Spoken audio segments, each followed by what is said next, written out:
Come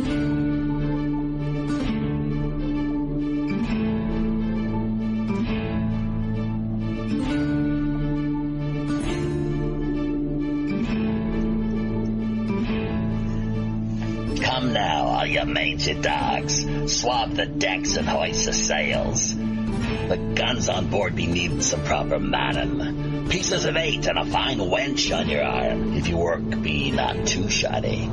Careful not to flounder too badly, though, or you may have to dance the hempen jig as we see you to Davy Jones. Jeffy, my boy, on with the show. Welcome, everybody, friends, folks, foes, and fellow pirate mateys, to our latest edition of Pirate Radio Podcasts. It's episode number 348 with world adventurer and man of all things esoteric, Brad Olsen. Before we get to his bio, however, and all related show particulars, let us remind you that, of course, I myself, as always, your host, the Robin Hood's Chief Communications Officer, Jaffe Ryder, reminding you that WPRPN.com is the website you'll want to drop by, take a look at. Sign up is free. All you simply need is a username, password, and email. Check out the show description end of things as well. Our main email, as always, pirate1radio@protonmail.com. If you have any PayPal donations you'd like to send our way, always appreciate it. It helps to keep us sailing out here on these high, often all too intrepid digital seas.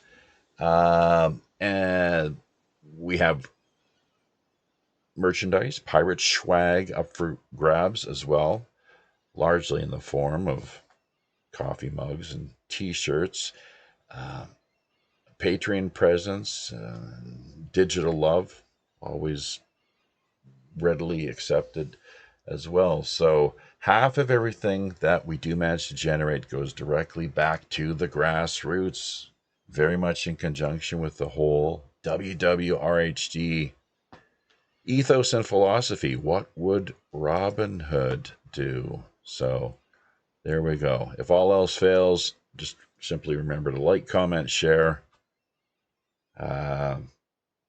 hit the subscription, notification buttons wherever you happen to find them, and password along to friends, family, and co-workers. So to Brad's bio, he himself, an award-winning author, public speaker, YouTube content creator, book publisher, and event producer. His keynote presentations and interviews have been featured at Contact in the Desert, Awareness Life Expo, the 5D events, and numerous radio shows, including Coast to Coast, Fade to Black, and Ground Zero. No stranger to television, Brad has also appeared on Ancient Aliens, America Unearthed, Beyond Belief, Book of Secrets, The Truth is Out There, and Mysteries of the Outdoors.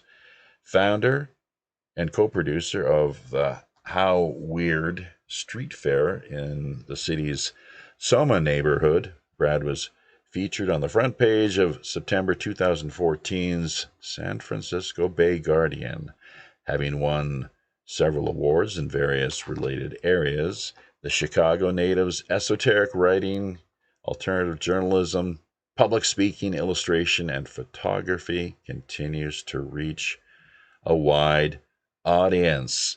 And, of course, with today's show, even wider than what he had before. So welcome, Brad, to Pirate Radio Podcasts via Jitsi instead of Teams. Great to have you. Hey, Jaffe Ryder, good to see you again and talk to you again. It's been a minute since we last connected, so it's good to catch up and talk about all things weird and esoteric. Well, indeed. Although I think the truth of the matter is we've been Facebook friends for some time now, a number of years. We had, if memory serves, I might be getting things a little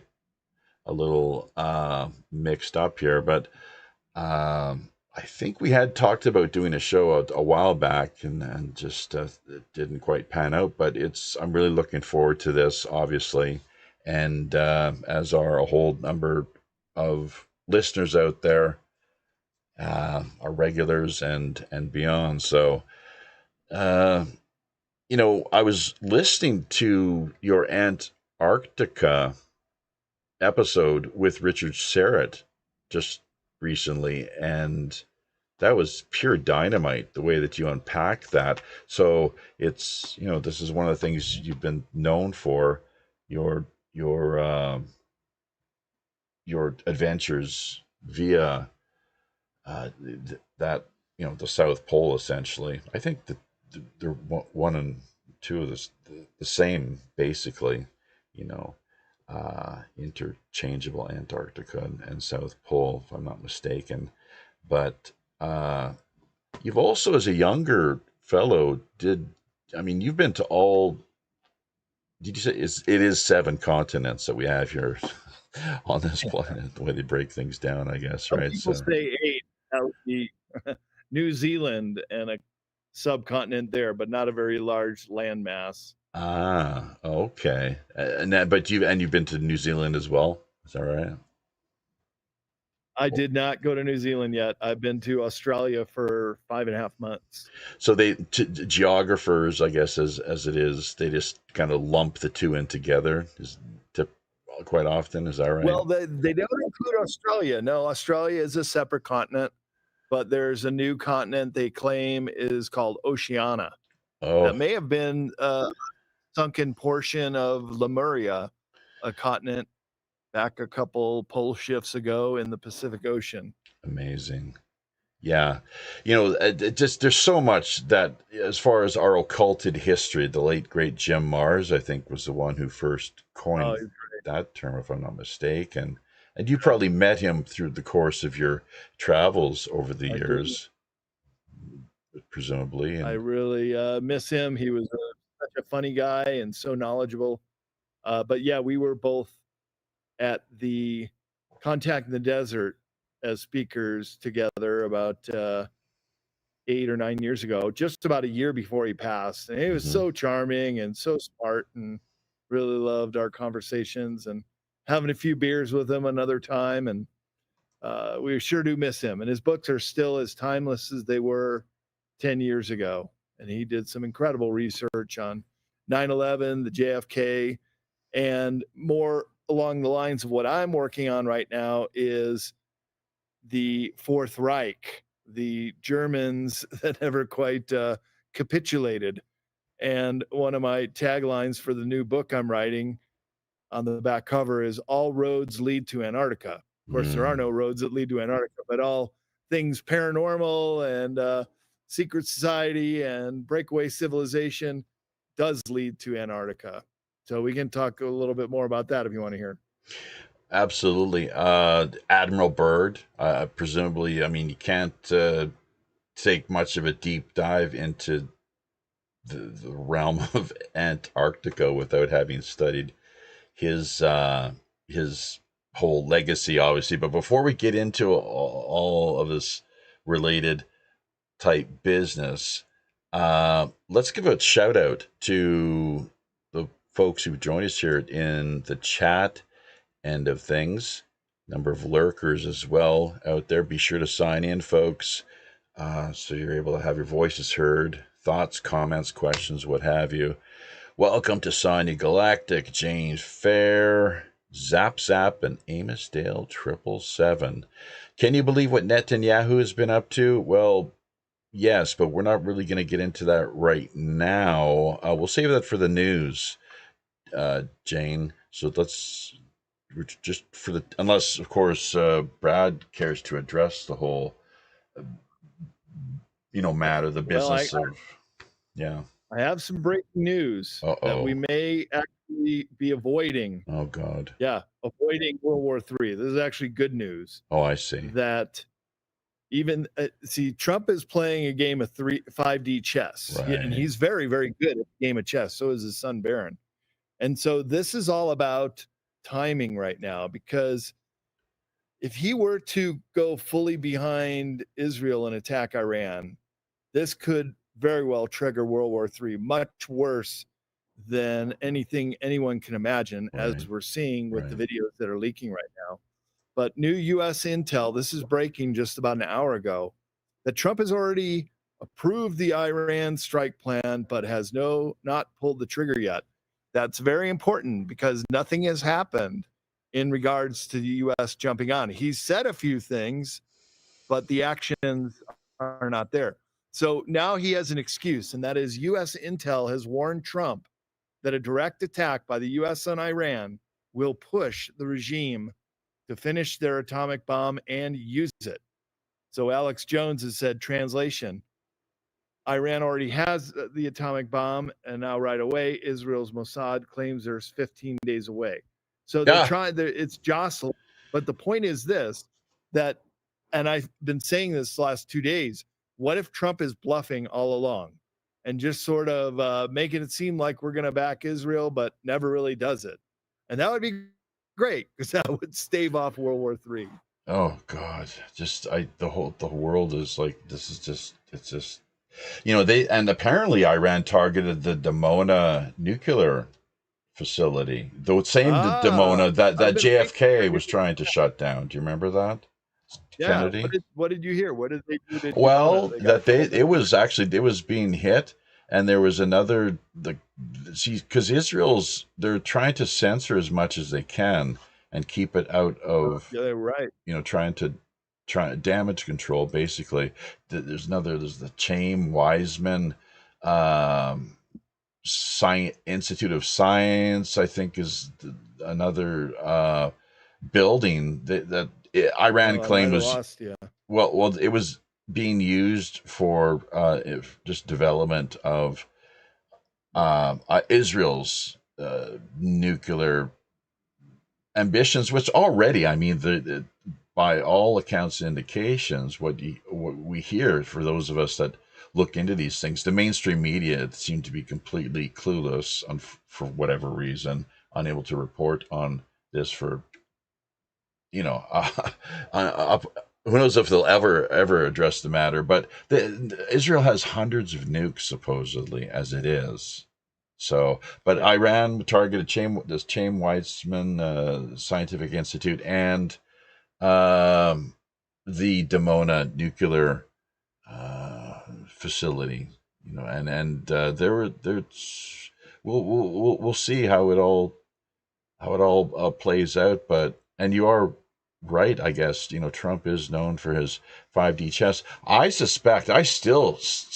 strongly suspect that Netanyahu had a hand in trying to have him killed in Butler.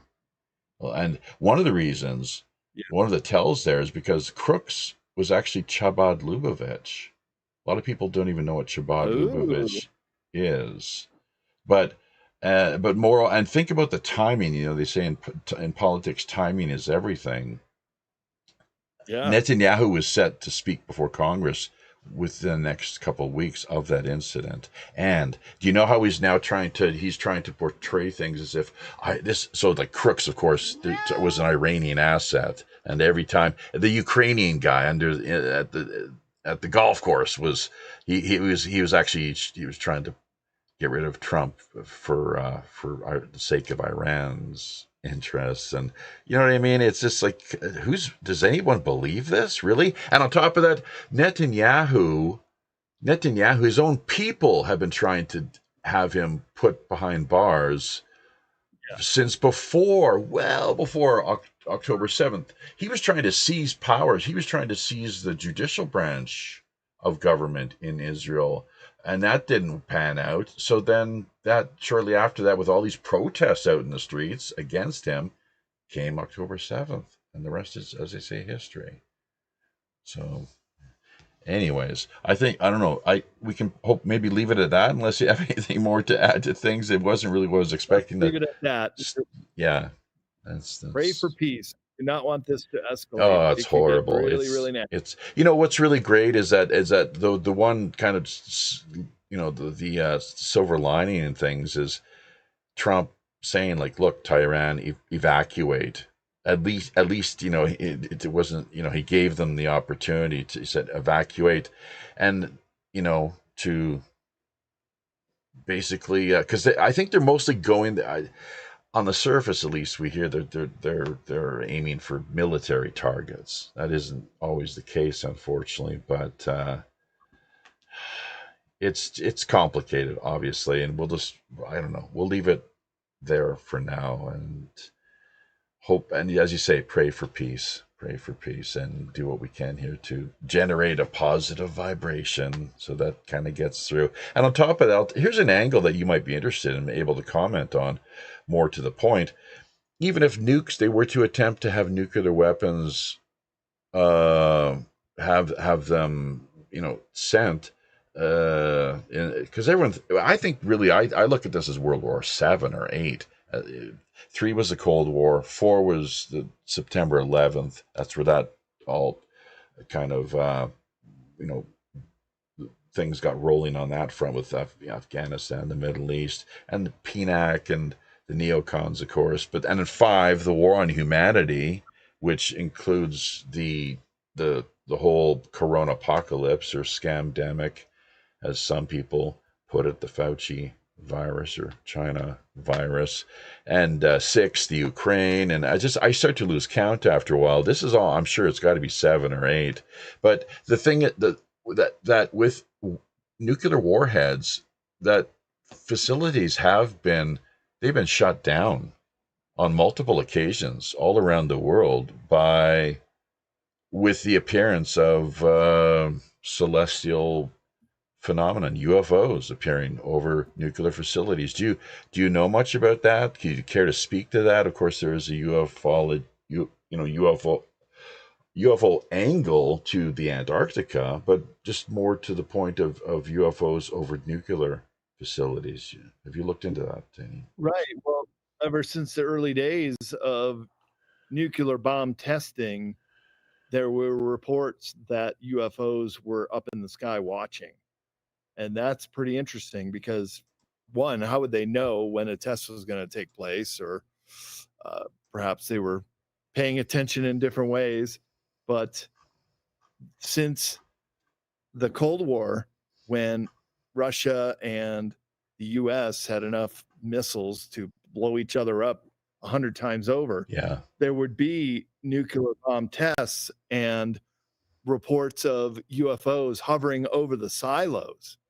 Yeah. And even doing tests off Vandenberg Air Force Base, a UFO seen coming by with laser beams and zapping it 3 times, and there's an explosion and it falls to the ground. So I don't think even the ETs are going to allow that. Wow, that I've not heard of. Yeah.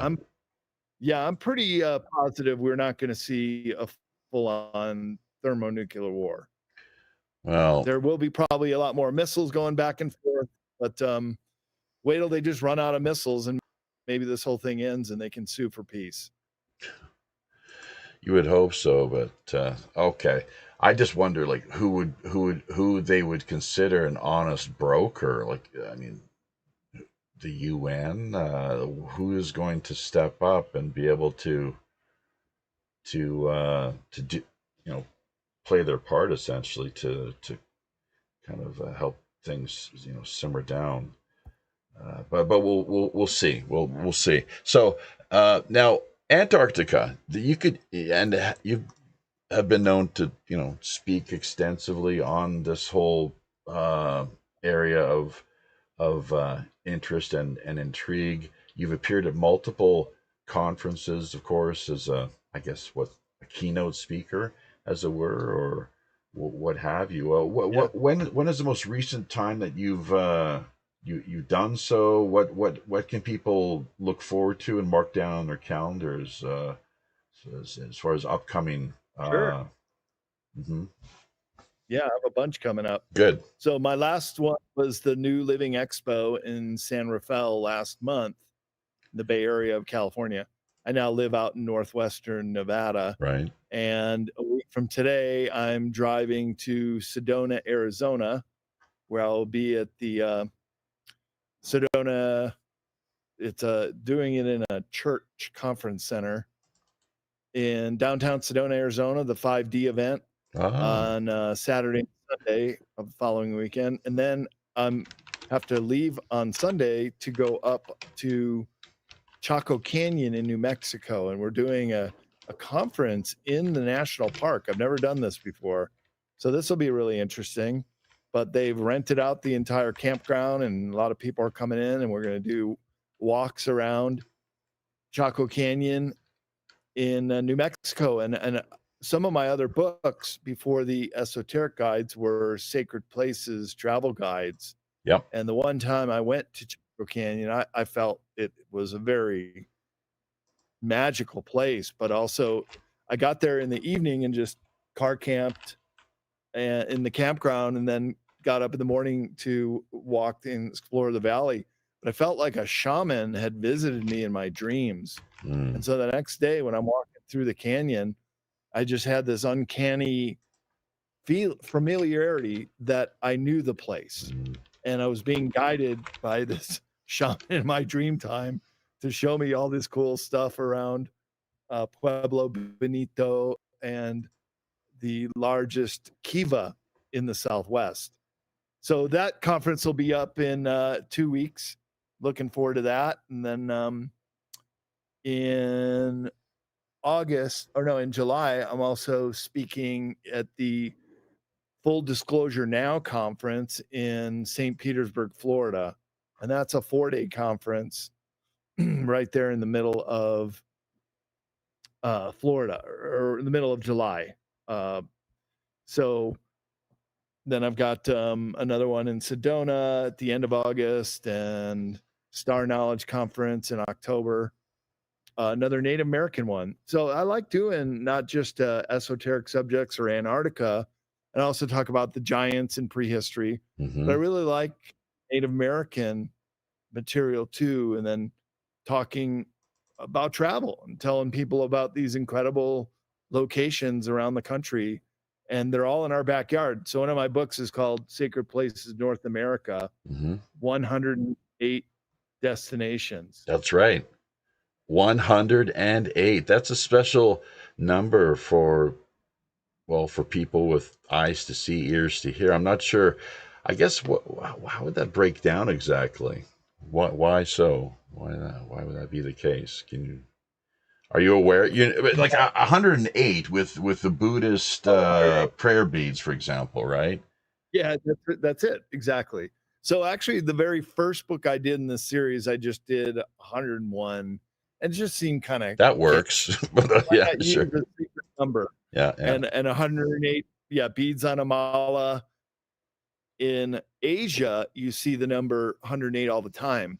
Many of the temples are built to incorporate the number 108. For example, Borobudur on the island of Java in Indonesia has 108 of these.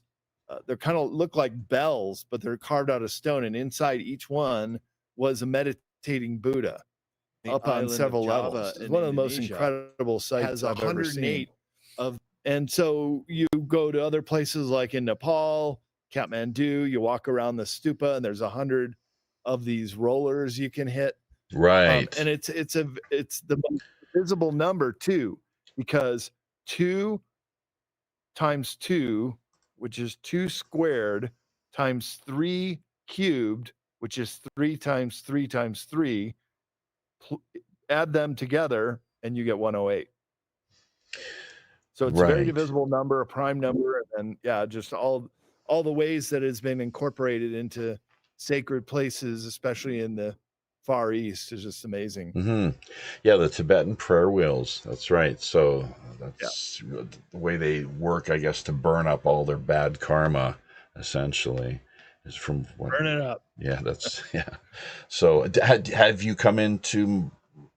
I mean, there's so much to get into. That you're talking about these wild dreams that you've been having, and that's something that's really I've been trying to, because so many of us are so lazy and undisciplined, and I'm right up there, top of the list. Unfortunately, Sting keeps a dream journal, so he's got it going on, and that's someone that we should. I would argue that myself, I guess, speaking for myself personally, it'd be great if I was more attuned in that manner. But some really, I mean, what sort of before we ask you a little bit more about the dreams, just give a shout out to Sonia one more time here. And she's out of Phoenix, Arizona. I'm not sure how far Sedona is from there exactly. Do you have any idea? 3 It's hours not far. north. No, not It's far not at all. far. Oh, I'm here, Jeffy. and she is in. I didn't know if you knew I was here. I had no idea. Hi, Brad. Nice to Hi, see you. Sonia. You too. Hi. Have the two of you met yet, or not? Just right now. Oh, okay. So we'll get both of you. I'll I probably guess. be going to a conference though. Oh, are you already? Yeah. His conference or some other? Are you booked already, son? I would love to make it. I'm going to give it a shot. Sure. Oh, that would be great. Oh, excellent. I just got my RV. I'll cruise up there. There you go. That's right. Yeah. For sure. Camp out a lot for the cooler weekend. too. Sedona though. Sedona I hear is pretty hot. It's just as hot as Phoenix from what, Rion has been saying. So yeah. Well, yeah, Rion, he's going to be there. Yeah. Love Rion for sure. Yeah. Okay. Good stuff. So you got, why don't, I'm just doing a little multitasking. I'm trying to get everybody on camera. We had the slideshow running up to this point. Maybe, Sonia, just keep an eye on the comment end of things. That'll help to pick up a little bit of slack here to give me a bit of a more breathing room as far as multitasking, if you could do that. So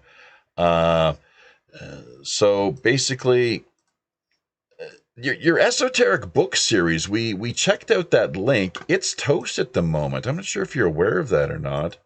No, really? Yeah, you can go click on it right now in live time if you like. But something, maybe it was it our computer that was acting up on us, or what exactly? Yeah, maybe because you read a very old bio of me in the beginning. No, esoteric series is still live. It's okay. Maybe it was our computer then. There's one of those links that's just we're having. I'm gonna put it in the chat room. Okay. Well, let's see. Before we get into Antarctica in a deeper sense, we were thinking. We touched on ufology too, just skimming the surface, obviously, and you feel free to take it, as deep as you want in that area, and including the fact that it'd be great to know if you've had any sightings or encounters, as it were. But Buddhism, Eastern philosophy, the I Ching, living in San Francisco for a number of years. I'm not sure how much of an influence perhaps Alan Watts was on your philosophical view of the cosmos, what it means to be human, essentially, where we've come from, why we're here, where we're going, that sort of deal. In the pre-show we talked about Robin Williams. What is it? Why don't we? That wasn't the pre-show, wasn't it? Or sometimes I space out. So, but people live didn't actually hear that, did they? Right. So you asked me if I ever met. Right. Yeah. Robin Williams. Yeah. I lived in San Francisco. Yeah. And I told you that one day I was riding through Golden Gate Park on a very, very foggy day, cold and foggy and windy.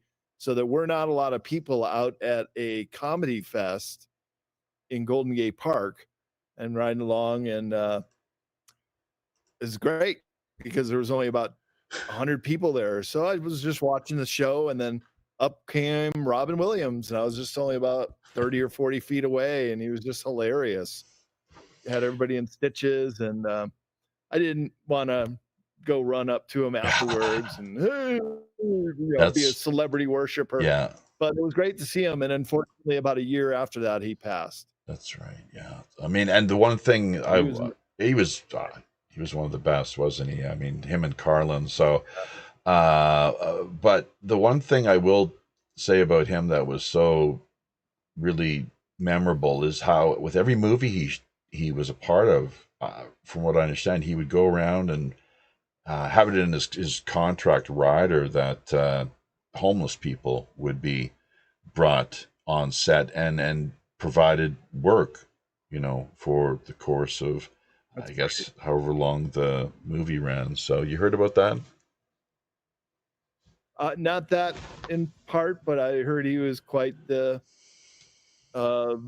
He cared about people, yeah, and he would do things to benefit the underprivileged. So that's great.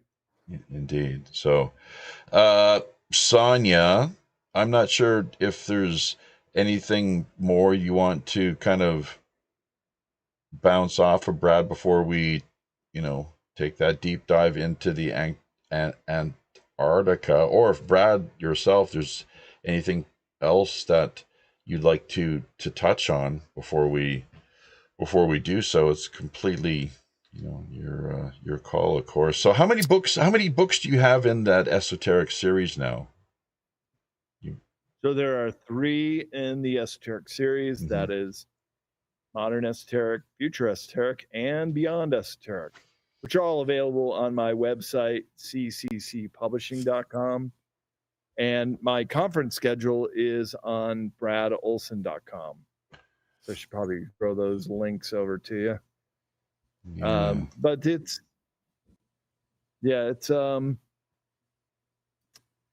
just a what I've been doing for the past 35 years is writing these travel books, and then I got into the esoteric series, and my 11th book. How bad called is The that Secrets of fire? Antarctica will be- Is that fire getting to you? Tell people what's happening. Yeah, it is. This is not good. So Better be just about 3 hours ago, I noticed a big plume of smoke right over the hills behind my house, and we are having a bad air warning right now. But I'm in my it's on my Facebook page. I think I posted a picture of it about 2 hours ago. No evacuation orders at present? It rallies over. It's not too close to us. Yeah. All right. So, I'll tag you on my picture of it.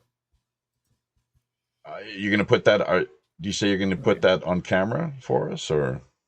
I know you did early in the pre-show. I could. It's totally up to you. But I'm here. Oh, no, your call. So don't worry. I wouldn't worry about it. Yeah. So, Sonia, anything that you'd like to bounce off of Brad before we shift gears a little bit? Well, I'm just looking forward to hearing more about the esoteric type of thing. I wonder if he's got any good pirate stories. Antarctica. How about the Templars? Come on now. Probably. He has been sailing. That is a prerequisite. Geez, and the trip to the Antarctica was the worst, I guess. I was telling you once again that the pre-show with Richard Serrett, Coast to Coast, and you and the crew, like everybody they weren't holding their lunch down too well, let's say. So waters are pretty rough. But they got there in record time. So it's like, you take the good with the bad, I guess. But the Templar fleet, that would be something. I'm not sure have you looked into the Templar fleet?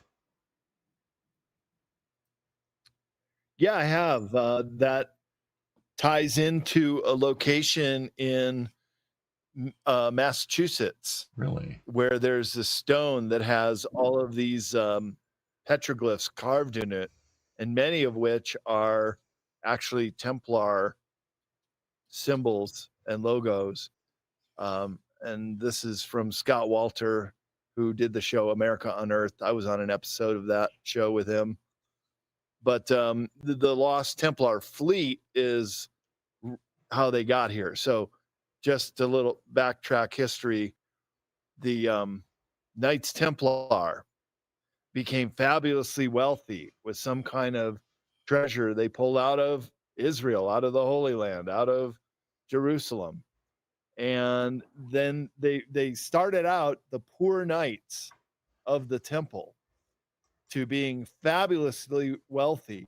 And actually, you could even make the case that they were the very first international bankers. And they developed ciphers that could unlock when you brought them to another Templar bank. So they're the first international bankers. So you could have gold on reserve in France and then go off on your crusade, and all along the way stop in one of these Templar forts, open the cipher to see how much gold you have on reserve, and then they can give you some of it at interest, of course. I would think. But so they eventually relocated into Switzerland. Switzerland became a country right after the Templars went underground, but in some cases they didn't really go underground. So you've all heard of Friday the 13th, right? That was the day they rounded up all the Knights Templar, primarily in France, but also in other parts of Europe. And that was because the Knights Templar became so wealthy, they were loaning money to the French king. He wasn't able to repay them, and they were also getting very powerful within the Catholic Church. And so the Pope at the time felt threatened. So on Friday the 13th, they round them all up, and many were burned at the stake or horribly tortured, so they would admit to crimes they didn't do. But the important thing is the Templar fleet went missing, and they had some of the most advanced ships in the 14th century. And this is even before Columbus and the discovery of the Americas. So I think if history were truly to be told, it was the Templars that discovered North America. Or how can you discover a continent that's already has 100 million Native American people on it, or not that many, but several million. And then before that, there were the Chaldee monks came over here, and they built the beehive stone chambers that I feature in my book, Sacred Places, North America. And before that, there were the Phoenicians who came over for the copper in the Lake Superior region. And so my episode with Scott Walter on America Unearthed was in the Chicagoland area, which happens to be where I grew up. And we were filming at a place in Lyons, Illinois, where the south branch of the Chicago River bends down, and it's only got Mud Lake, it's called, between the Chicago River and the Des Plaines River. And if the water level is high enough, you would be able to pull a boat across Mud Lake, even heavily laden with copper. Then you get into the Des Plaines River, and you've just changed the water flow. And now you're going to connect to the Illinois River, and then to the Mississippi River, and then out to the Gulf of Mexico you go, bringing back a huge shipment of copper via the Gulf Stream that'll take you right back across. But the inward journey was up through the St. Lawrence Seaway and the Great Lakes to Lake Ontario. Then you had to pull an empty boat up to the Lake Huron. That's called the Trent Severn Waterway in Ontario, Canada, which is still used to this day. Like a portage? Then when you get to Lake Superior, you go. Are we talking portage? Portage, yeah. Yeah. Okay, that's for people that en français, I guess. Yeah, that we Canadians a portage and American portage. Just simply, just as Brad explained, when you take your vessel overland, and empty, I guess, is more ideal than anything. But we had ones in Canada where you would like set up a little like a rail track, essentially, like on winch and chain sort of deal, or winch and rope. So, but the Phoenicians, I'm not sure if you want to continue. just in expounding or fleshing that out. But the Phoenicians Sure. and Christ, Joseph of Arimathea, he was apparently, Christ was no poor carpenter's son. I do not believe. If only for the fact that Joseph of Arimathea was said to have been his uncle, and he was Joseph, one of the richest men in all of ancient Palestine. That's how the story goes, and this is the same Joseph who um, basically retrieved the body of Christ after he was, so quickly said to have passed from crucifixion. I'm not sure if you've looked into that, with the Phoenicians or Joseph, and because tin and copper, even to the UK back in the day, is that not the case? Well, you're on the tip. That's right, because everybody will agree, all the historians about the Bronze Age, that the tin came from England, and Joseph of Arimathea may have been a merchant bringing the tin into the Mediterranean. And just in the same way, the Phoenicians were bringing the copper.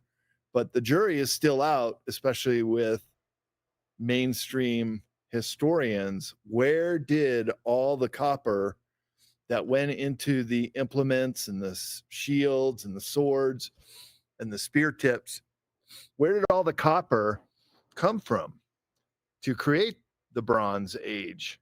And the answer is Lake Superior. The New World. So if you would have known the route that I just described, coming up over the North Atlantic on the inward journey, and then out through the Gulf of Mexico, around Florida, and then the Gulf Stream back, let's just say you and me and 30 other young men were going with a knowledgeable captain and navigator on a voyage of discovery, but we're going to mine the copper, which in the Homer's time, about when the Phoenicians were a power in the Mediterranean, copper was worth more than gold or silver. Okay, so put the profit motive in this equation, that if we were successful in our journey, filling a ship cargo hold of copper and able to navigate all the way back to the Mediterranean 3 or 4 or 5 years later, we would all be set for life. We'd be multimillionaires and probably not have to do that trip again. So there's certainly a profit motive incentive to do such trips. And I think the Knights Templar, how we started this conversation, had knowledge of this area too, as well as the Vikings of Scandinavia and all across North America have been found these rune stones. That's right. The most famous of which is called the Kensington rune stone that was found in Minnesota. And that is in my book, Sacred Places North America, as well. The Kensington rune stone. Well, do you care to let's hear the skinny on that then for those. Sure. Happy to elucidate this great finding by an illiterate Norwegian farmer up in north central Minnesota around 1880 or so. And he got very, very mad at his son because when they're pulling this stone out from the roots of a tree, right? This is how old it is. It shows you how genuine it was. And this illiterate farmer, who couldn't have possibly have forged this thing, but later on would be blamed for it because the stodgy historians from the New England did not want to give the Vikings any foothold in North America. Like the farthest they would acknowledge they came is way up in Newfoundland, where there are no trees. But it's very clear in the Viking sagas from Greenland and from Iceland that Leif Erikson was on a quest to get lumber, wood, and fill it up in his cargo hold to take back to the Greenland colony, which he did. But you're not going to find those trees anywhere in Newfoundland. At the very southernmost, you have to go down to Nova Scotia, but more likely, Leif's longhouse was built in Massachusetts, close to Martha's Vineyard. It's a place called Buzzards Bay. They actually even found remnants of it, but these historians just poo-pooed that one to death. But the point is, Leif went down there, and in the sagas, they said it was a German slave they had on the ship with him, but he knew the process to make wine from wild grapes. And I wrote a screenplay about this called The Voyage to Vinland. Mm-hmm. And I know this story so well. I love it because I think it would make a really great movie. And the slave's name was Stryker. And Stryker knew how to make wine. So they used the wood to create barrels. And for several years, they stayed at Leif's Longhouse and then came back with timber and barrels full of wine. Can you imagine how happy that made his father, Eric the Red? But he had passed while Eric was away. So then Leif became the new head of the household of the Greenland colonies and never returned to Vinland. But his younger brother and sister did. But when he returned with the wine and the cargo hold full of wood so they could repair and build ships, they called him Leif the Lucky for the rest of his life. And he was, I would say, the first colonist that stayed, that built. And subsequent Greenland Vikings would even go back to Leif's Longhouse. His sister and his brother Thorvald, who was actually killed in a clash with Native Americans. Right. And it's a pretty good chance that he was buried very close to Buzzards Bay and was the skeleton in armor that was written about by a poet named Longfellow in the 19th century. And they found a whole skeleton in armor. It was probably Thorvald, Leif Erikson's younger brother, who was uncovered wearing his full uniform. So there's all these things, is my point, going even back to the Knights Templar landing in North America and leaving these petroglyphs up a river on this giant block all over the place. Sure. You have what are known are these out-of-place artifacts, or upas. And I would say the skeleton in armor and the petroglyphs and so many other things are reminiscent of other civilizations coming over here. And of course, I documented as many as I could in my book, Sacred Place in North America. Yeah, I was going to mention that Vikings Valhalla, it's on Netflix, which talks about Leif and his father. So have you seen that one? I have not yet. Oh, I wonder how accurate it is. Got to be actually. careful You know with how that they sort Hollywood of thing. everything up. Yeah, So. yeah. It's a great show, though. Great show. Yeah. Oh, I'd like to see that. Mm-hmm.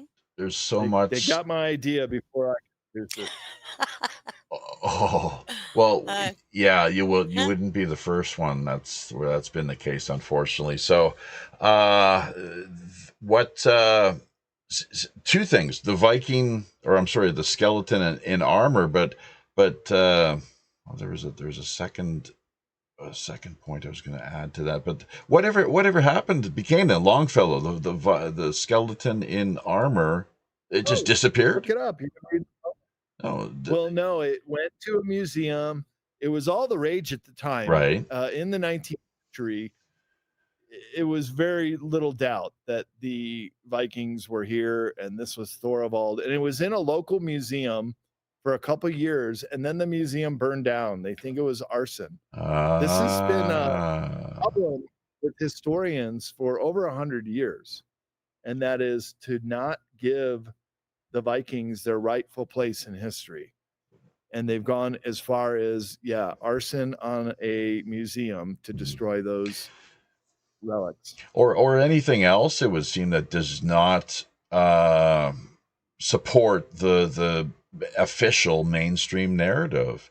That's the old, that whole business of the ending of Raiders of the Lost Ark, the Smithsonian, and what happens with so many of these anachronistic, how the $10 term, how do you say that now? But they're, as you say, out of time, findings. They're out of place. They shouldn't be there, but they are. Michael Cremo, another example, someone who's looked into this extensively in a multitude fronts. What I was going to ask, though, in addition to this, is Greenland and Vinland, making wine. So doesn't that seem to indicate it was kind of warm there at one point? Right. So that is a period. Man-made climate change, I guess, right? No factories back then with fossil fuels. Yeah. But it was the younger, driest period. Right. When it was warmer, and that was some time ago. But then there was a warming period around the age of the Vikings that would allow them to traverse the northern Atlantic without as many icebergs, even as there are now. So there was a warming period. I think that answers your question. Right. Yeah. And I think it's just the reason I brought it up, in addition to what you just shared, of course, is the fact that these warming periods seem to have, occurred over a very long period of time at any number of different intervals. So it's not just because that whole demonization of the carbon molecule business, it seems to lead back directly to the Club of Rome and their plot essentially to do exactly that, and promote this phony man-made climate change agenda, which initially let's keep in mind that they were framing as global warming, but then it's just sort of seamlessly transition to man-made climate change, as if that wasn't a mouthful. So to try to interpret and break down, but okay, well, maybe to Antarctica it is. There's so much that I'd love to spend time talking to you, and I'm sure our listeners here as well, regarding this business of just the broader context of our occulted history. What just a breakdown then of some of the topics then, in addition to maybe what you've already mentioned, that people can find in your esoteric series, a link that we've just reshared again here through DLive and YouTube. If you were to break things down on a different chapter per chapter type basis, what main themes or other focus items can people expect to find? Well, I take a broad stroke with the whole idea of esoteric subjects. I'm a big picture guy. So I try to cover all the subjects that are considered esoteric in these 3 books.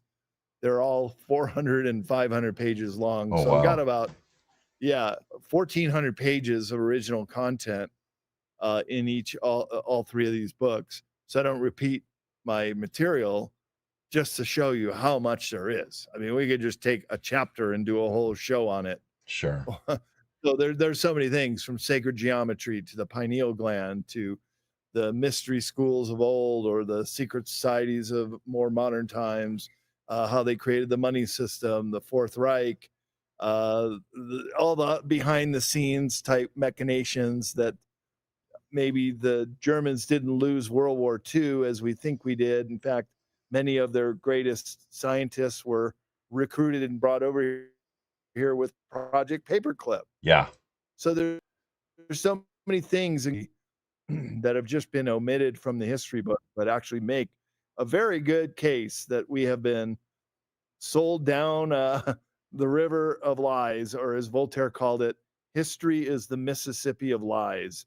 Because what's the old saying, that history is written by the winner or the victor? And that is so true, that if you win the war, you get to write the history and write out all the bad things you did and demonize your enemy. Napoleon Bonaparte, I think the way he put it was, history is it's a set of lies agreed upon. That's right. At the highest levels, obviously. So yeah. Okay. Well, people, I think, drop by Brad's site, obviously, esotericseries.com, and I'm sure you'll be able to get more of a flavor for things. It's definitely very deep and rich. to put it mildly. But Antarctica, we've only got, let's see, maybe, I don't know, 30 minutes approximately, maybe a little more, depending on the, how things roll along here. But, and I will say it's kind of a blessing in disguise, maybe, that we didn't have to work with teams this go round, because they cut us off after an hour, and we typically like to work with a 90-minute time frame. So let's hear it then. Yeah, Antarctica. And scalar weaponry is one of the things I was thinking of, in addition to the black goo that you mentioned. But Tesla technology, of course, and Hecker, Eric Hecker. We actually had on the show. It would that was quite an experience, to put it mildly. But and he has been making the rounds as of late. It's interesting though, because I think both of you have different perspectives, what you were able to gain and the insight that you were able to pick up on. What have they implemented down there, would you reckon, as far as HARP? HARP is really, I think, instrumental here. Is it active via the South Pole then, or not? Well, what's your take on things? Okay, so that's Hecker. Oh, that was Hecker's claim. I knew the guy.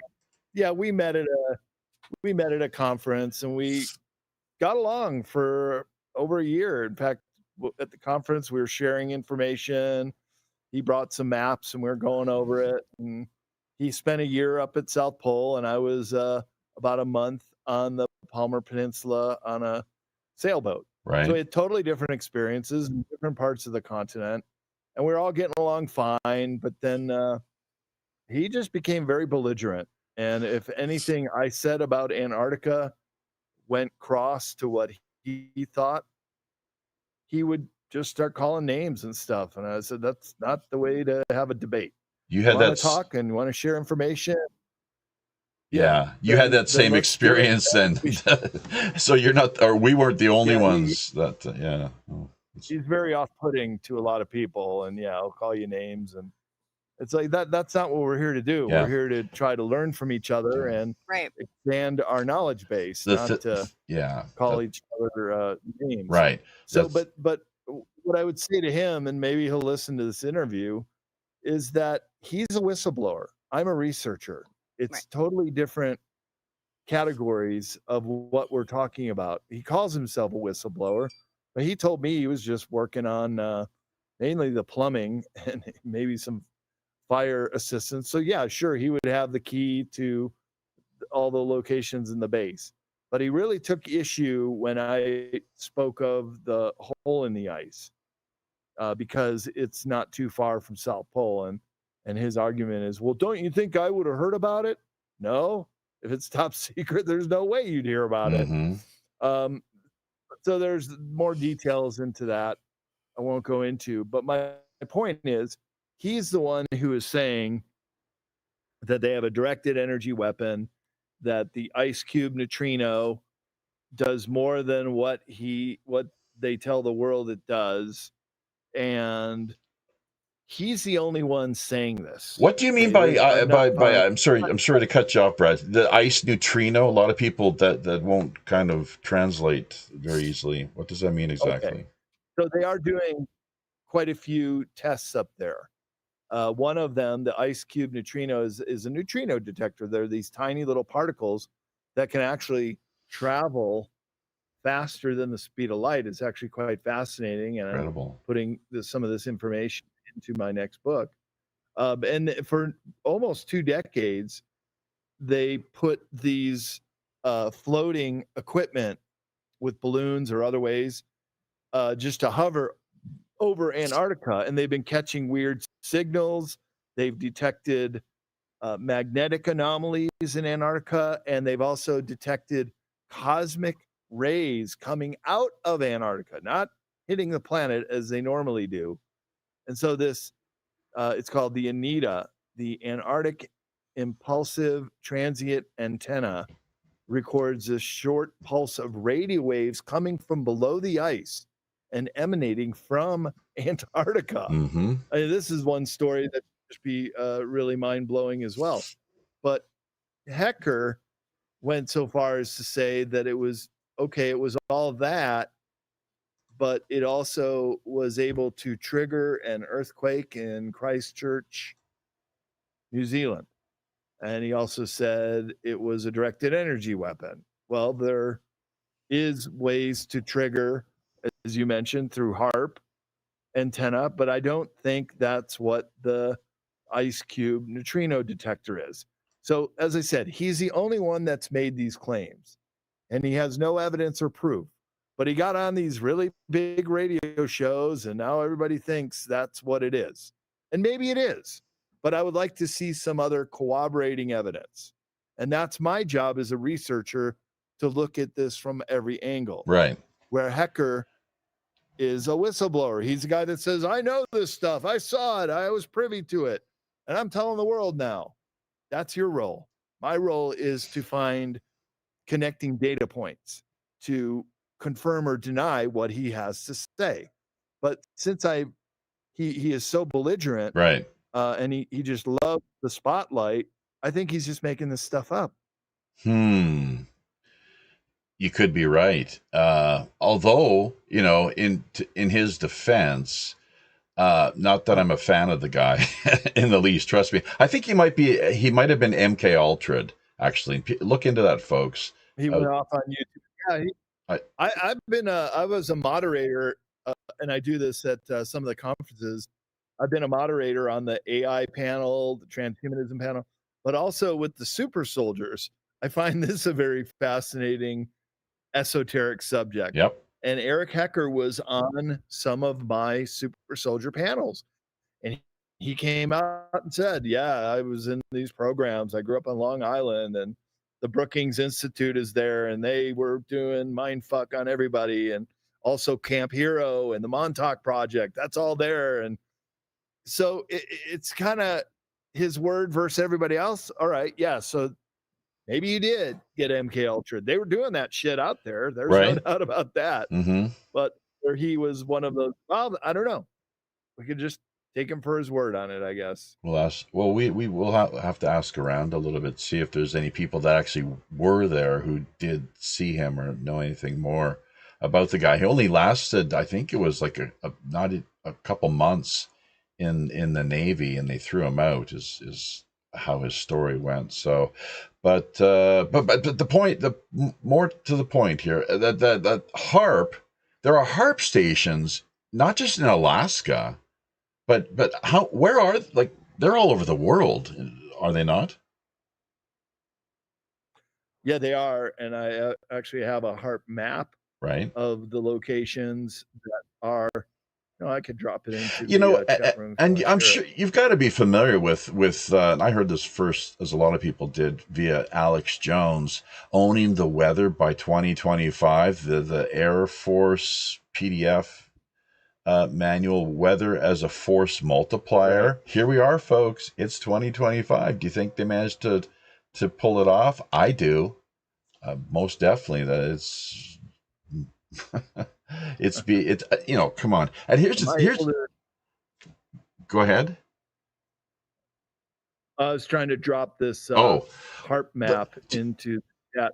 The last I'm not sure it's letting me do that. Okay, copy and paste, yeah. Or gee, I wonder what's another way you could do that. It's Jitsy's a little. It's a bit of a learning curve for some people. The last president who spoke to this whole matter, JFK was one of them, and you can find clips out there, people, of Kennedy doing this. But LBJ was the last that I'm aware of, where talking about I think his essential words were, "He who owns the weather will control the world." He seemed to really like that idea. If you see his body language at the time, it was like some university inaugural event. But yeah, go ahead. Sonia, you might have that JPEG.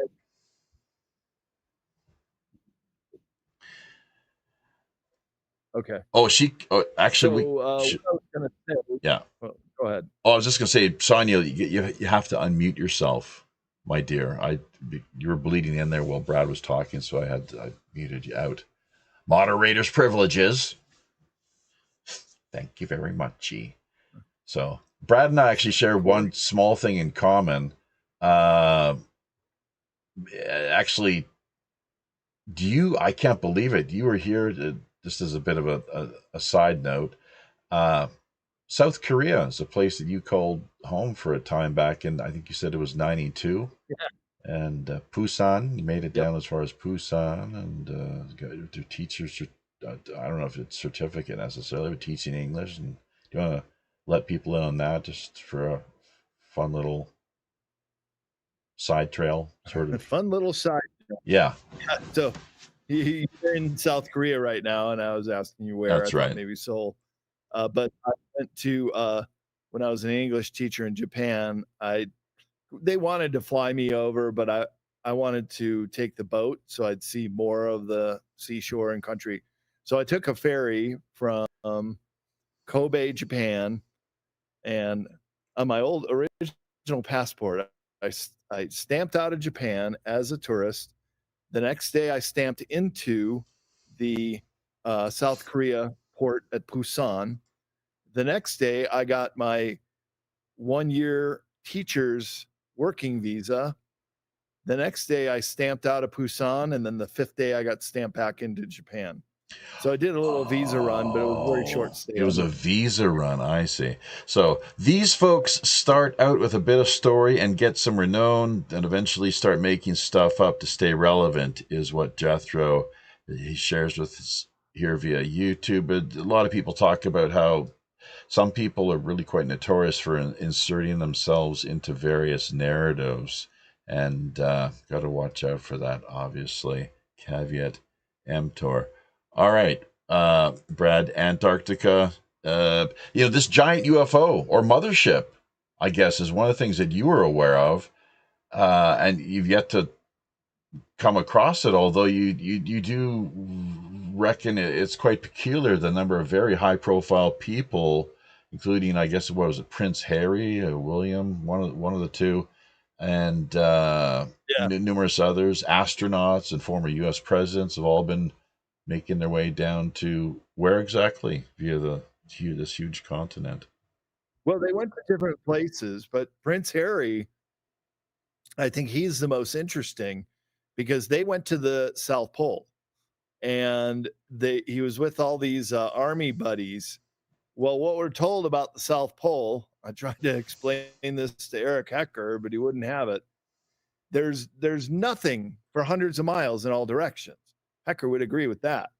But why were they going down there for a week cross-country trip in the direction of where the hole in the ice is supposed to be? But I've talked to real whistleblowers like Brian S., who is vetted by Linda Moulton Howe and on his show, and she broke the story. And he told me, I heard it from him direct over the phone, that he saw the hole in the ice. And he knows that this is a very sensitive, top secret location. That's why the NSA is down there, the No Such Agency. They've got their own unmarked building in McMurdo, the largest base in Antarctica. And they're always working with the hole in the ice. So they're up at the South Pole Station, and they're there to protect it. So over that area is the no-fly zone. And this was my bone of contention with Mr. Hecker, because he said, well, you can fly directly over the pole, and as long as you're not lower than 20,000 feet, then you got to land.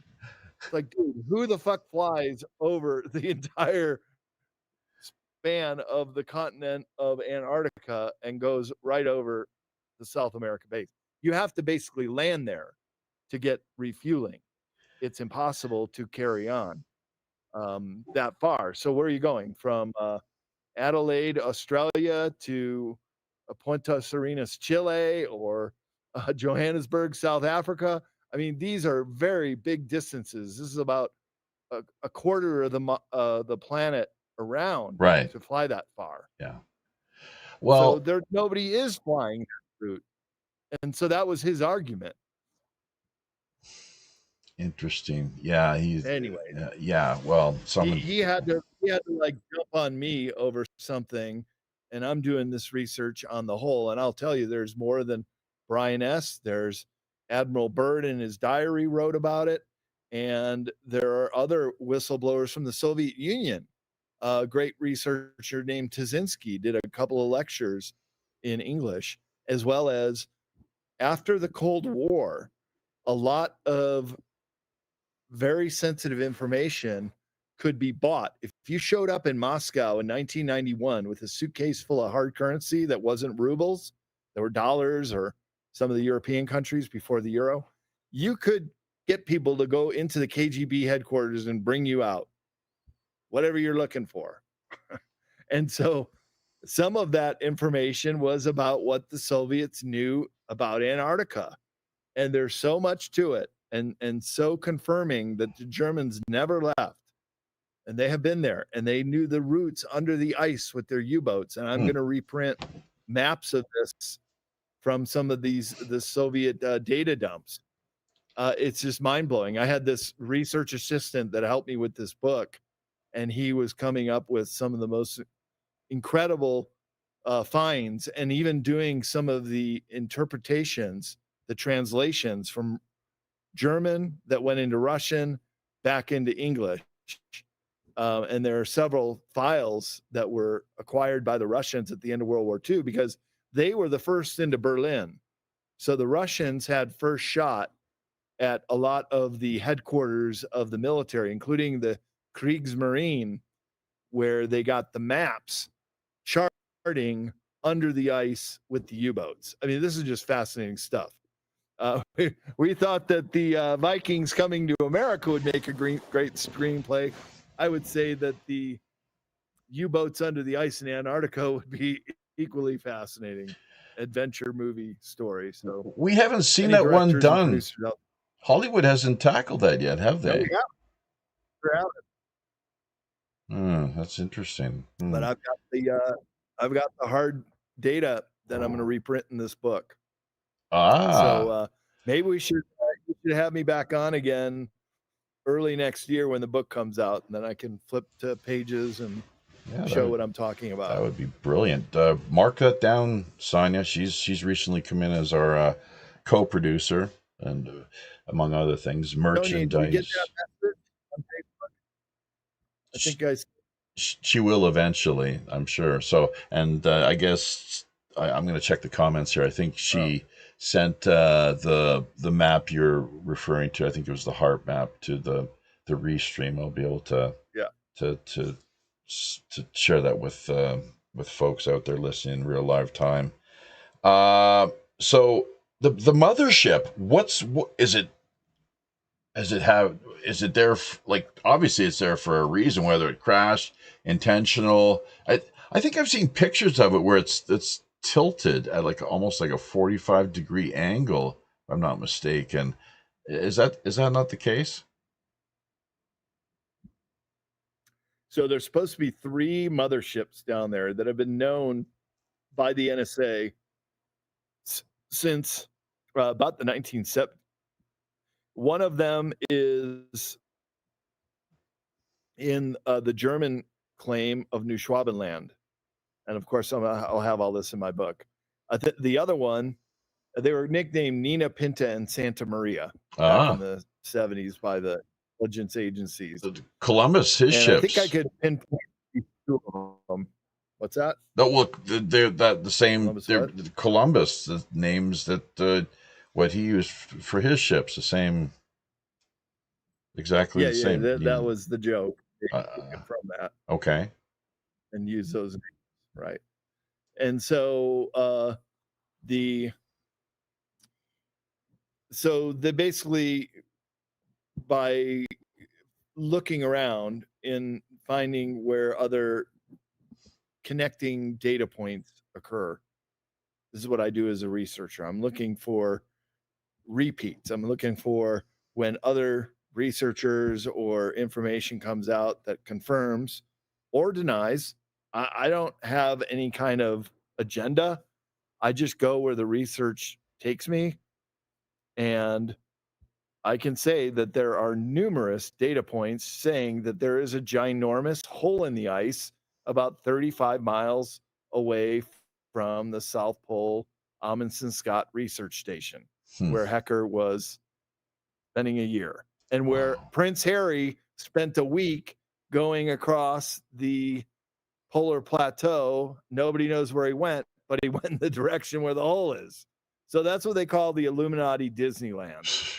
And that might be where some of the other elites were going to check this out. And Brian S. told me that there is a road that corkscrews down the hole. So you could take a snowcat or a snowmobile and drive down it, but it's also several miles across, so you can fly a plane into it as well. And then when you get down there, you get at the continental landmass level. So it's not even really technically inner Earth under the continental plate of East Antarctica, but it is under the ice, under 2 miles of ice. And as I tell people in my talks at conferences, you really have to understand that Antarctica is the most geothermically active continent in the world. Right. 91 geothermal features, including 24 active volcanoes. And so any one of those geothermal features could open up these large caverns under the ice. And it's already known that there's a whole ecosystem with rivers and lakes, and the rivers flow out to the ocean, and the ocean, the ice shelves, which are confused with flat earthers saying that that's the ice wall. Well, an wall implies it goes deep into the ground. Well, these ice shelves don't. They're actually floating on the ocean.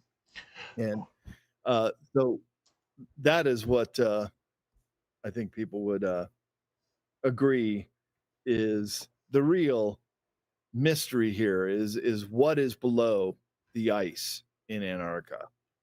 Whoa, oh my God. So, yeah, God only knows. It's wide open to speculation, a total world of wonder, presumably. You know a thing or two about this, of course, so we could take a deeper in regarding this whole in this area on this point. But what is the Piri-Reis map?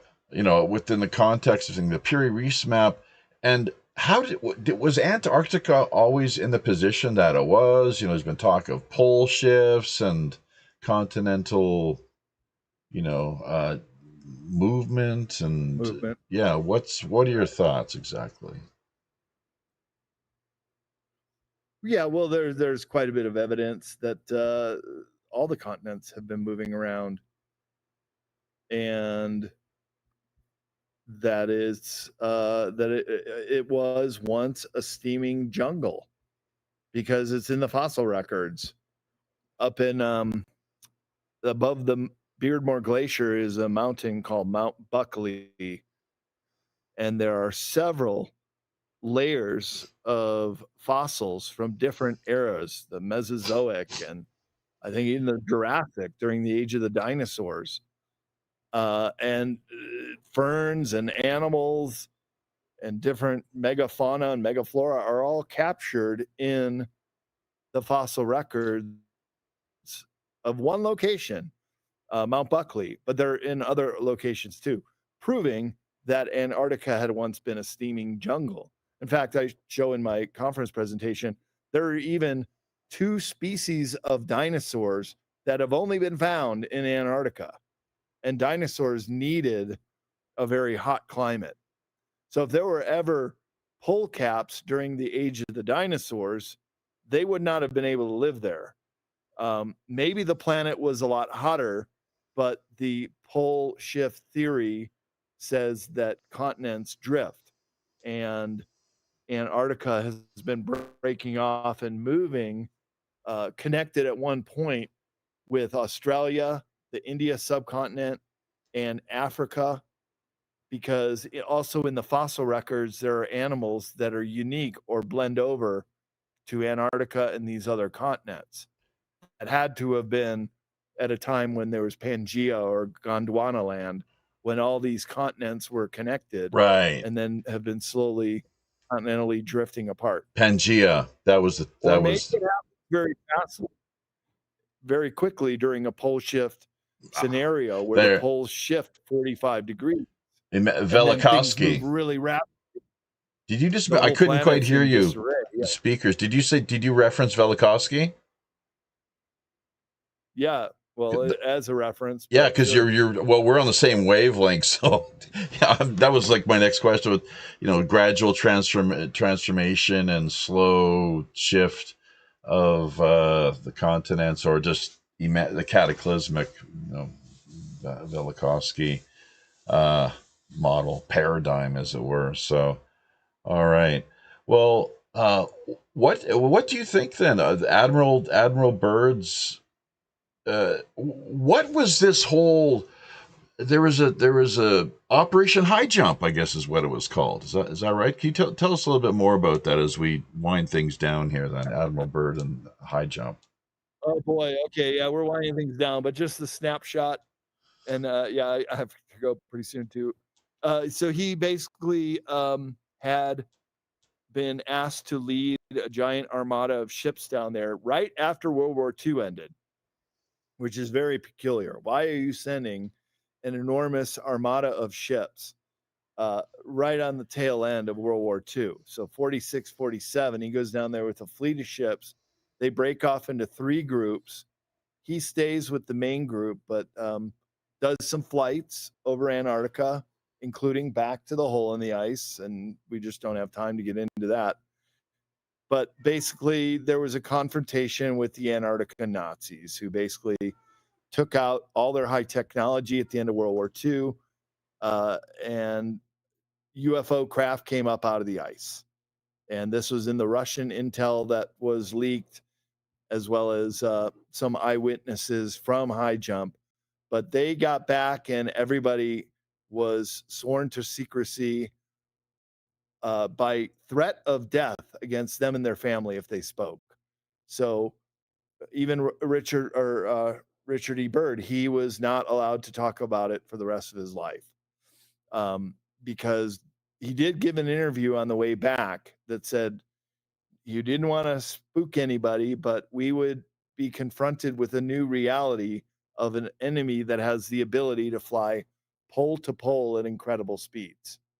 So he let the cat out of the bag with that El Mercurio interview. And when he got back to the U.S., they took him right away. He was in quarantine and then debriefed, and even held against his will for several days as he was being interrogated by our U.S. government. And then he was said, you're a military man and you are not to speak of what happened down there. And he did go back a second time for Operation Deep Freeze. And there's some research I got in a military document right here. I'll bring it up.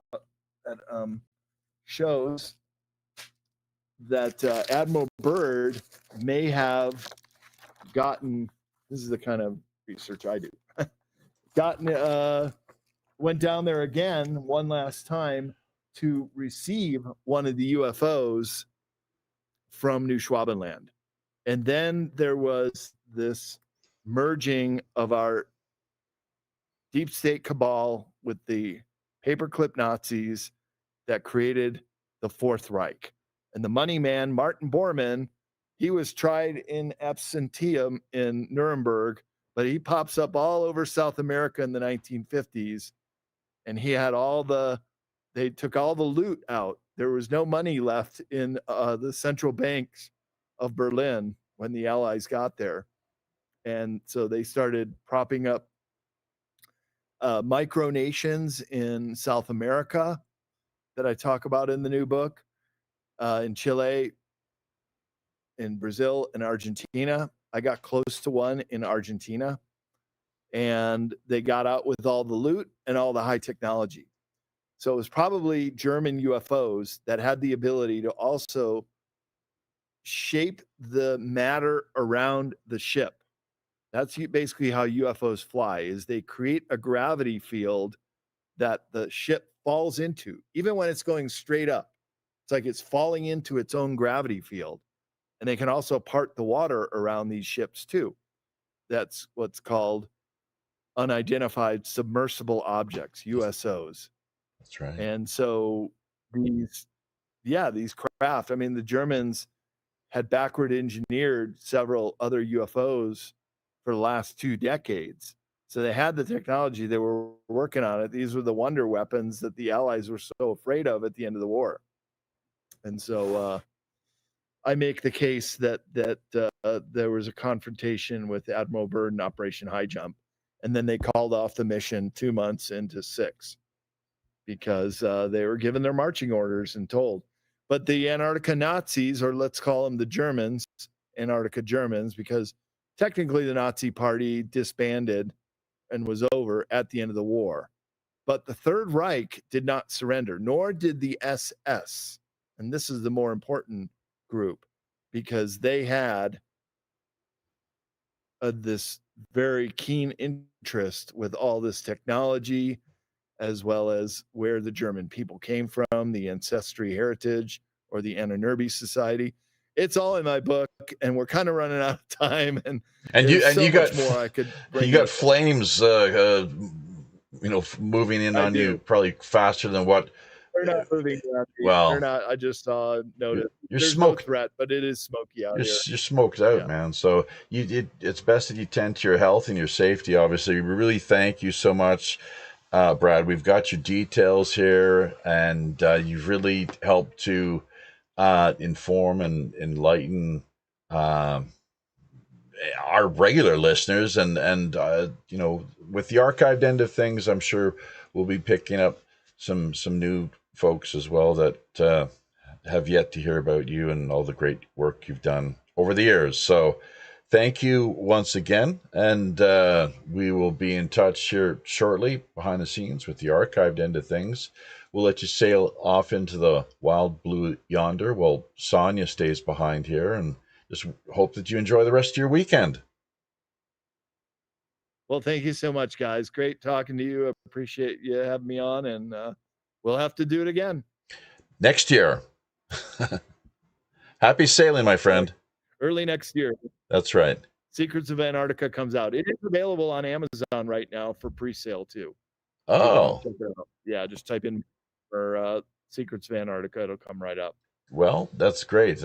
We'll maybe talk about, sometimes we like to set up special 10% discounts for our listeners with authors, but that can be tricky through Amazon sometimes, and just other ways authors publish. So we'll talk about that behind the scenes if need be, but let you once again head off to enjoy your weekend and take care of personal matters, because I wouldn't want to be in your shoes right now. I'd hate to admit with the smoke and these wildfires in your midst. So take care and stay safe. Good night, Brad. Okay, so we've got Sonia, we've got you on board here, and we've got questions coming our way via Restream. You had a good time, presumably? You'll have to unmute yourself, too. Let's keep in mind, because you were bleeding in while Brad was trying to do his thing. So do I have to do that here via this end? Maybe so. I don't know if you can handle it on your end or not. Let's just... No, still can't hear you. Oh. Here we go. Check this out. Go ahead. Can you hear me now? Yeah. Can you hear me now? You sure can. No? Yeah. You can? Fantastic. Yeah. Man, I had the wrong microphone on the whole time. Darn it. It sounded fine. You sound good now. So, yeah, what were some takeaways there with, I mean, there's so much ground that he covered, obviously, just skimming the surface. I know. Gosh. Our occulted history. The Antarctica stuff was actually very cool. you know? Have you heard of the Puri Reese map? Yeah. I think we have a lag too. Yeah, we So. do. Just keep that in mind. Yeah, half on opposite sides of the world. No. Admiral Byrd, Okay. Operation High Jump. Yeah. You know about that? I've heard of that. Yeah. Mm-hmm. Right. Mm-hmm. Okay. Anything? The Vikings, Yep. of course. Yep. It was good that you mentioned. What's the name of that? Is it a Netflix series? Valhalla. It is. Yeah. Right. Vikings Valhalla. Very, very good series. Mm-hmm. So, Yeah. and very emotional. you know, a lot of people don't stop to think as well and reflect upon, like, wow, it's called Greenland now, and it was once Vinland. You know, the land of wine, grapes and wine. Why was that? If not because it was warmer than what it currently is. I've never been to Greenland, but isn't it kind of cold? Generally cold and apparently. Yeah. Apparently, yeah. From what I've gathered, yeah. For sure. Why is it Yeah, that I wanted to ask him about Tartaria. Well, guess what? You know, Sedona, when is that date coming up here? It's real soon, isn't it? It is. It is pretty soon. I've got to look it up, but that would be great to catch him. He's not too far away from you there in Nevada. Yeah. You know that? Apparently not. Yeah, that's just a hop, skip, and a jump. Yeah, so you know, I sense a potentially a budding romance here in the works. What do you think?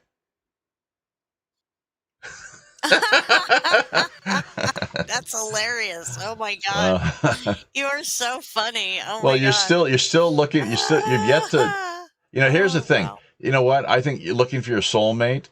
I think the secret is, first of all, find that soulmate within ourselves. That's what with the Jungian sort of absolutely, that is key. Individuation, make friend, and then that's key. Buddhism. Sure. Otherwise, you're. Do you know what they talk about? Buddhism, real simple. The goal, almost like the one top goal. There's two really, but the top, as far as I understand it, is to make friends with ourselves. Right? It's not this love yourself kind of. Yeah. It's not. I don't think Socrates said love yourself. No, he said know yourself. Right. You know? It's this love thing that it is what it is. Yeah. Integrate your shadow parts. Yeah. Accept your whole self and let it all blend in and be good with it. Well, there's that. The divine spark, I think, is what the Stoics forgive and all that stuff. Well, that's problematic, but I guess ultimately that's what it leads to. That's actually what the galactic fire is. Oh yeah, forgiveness. Galactic fire is the divine spark, actually. Well, yeah, fire in the belly. You've heard me talk about that? I don't know. Forgiveness has a lot to do with it, but galactic spark, fire in the belly, though. Sure. That's for Same me. Thing. It's something that I've just struggled with. But when I get my guitar and music and focus, like mostly because I'm getting older now, as I've talked about in the past, it's like, geez, I'm going to die soon. You know, it's like it would really suck to leave this world and not have left behind more musically, like of substantive quality, right? So that's and each and every moment when we're with people, like especially people where we can help them, that I looking back, it's I catch myself sometimes thinking like, man, I wish I would have done something different there where I could have helped them rather than ignored them, been so selfish, cold, or what have you. So, but since I've realized that, I'm more. Where that's where your lesson comes from. What do you mean? What I wanted to interject there is looking back, and that's where your lesson comes from. The lesson of life, like life lessons, where you look back and you think, well, maybe I could have did this or that or the other thing. And then, you have another opportunity when test day comes up again, kind of thing. Yeah, I think we're on. I think we're doing this go around. I've School of Hard Knocks, but I've got my act together pretty much over the last number of years. As it is, like in a kind of I'm not sure if it's self-imposed. It's more self-imposed than anything, I guess, but political exile in South Korea. And I haven't been back to Canada for, it's now 18 missing years, interestingly. So you get time to reflect and think about your life as it was before. I've lived almost here as long as I ever spent in Canada. Interestingly, it's getting to that point. So, but yeah, working with people, working with yourself. Yeah, you're going to Canada here soon, aren't you? Going to Canada, eh? Oh, you're gonna have some of that Molson Canadian beer, eh? Maybe put some back bacon, get some grill on the grill out the back bacon. Eh? Oh, geez, lumberjack, get your pancakes out there, fry them up, do a camping out and along the river, and you can't forget to fish a little too. And, oh yeah, smoke them that'll fish. Be great. Yeah, so that'll be fun. Yeah, just reconnecting, chance to reconnect with friends and family. We have not done a vacation, the wife and I, for like in a big way for 18 years, and it's crazy. Look, it's a mind blower. It's like, what the hell are you talking about? It's like, yeah, there's your life. That's how quickly it just. Wow. Don't you find a lot of people told me when I was younger too? It's like, just wait till you get to be 40 or 50, then you'll see how fast time flies, and. It's like, it's all relative, though, of course. Once again, it's the eternal now. There's no escaping it, right? Alpha and Omega. So, but what a guest. What a guest. What a guy. The guy is, and I'm so glad. I was relieved when I heard him. I was kind of concerned that maybe he had a major bromance going on with Hecker. Yeah. I didn't want to put my foot in my mouth and like, oh, gee, what are you talking about? He's a great guy. He's my best buddy.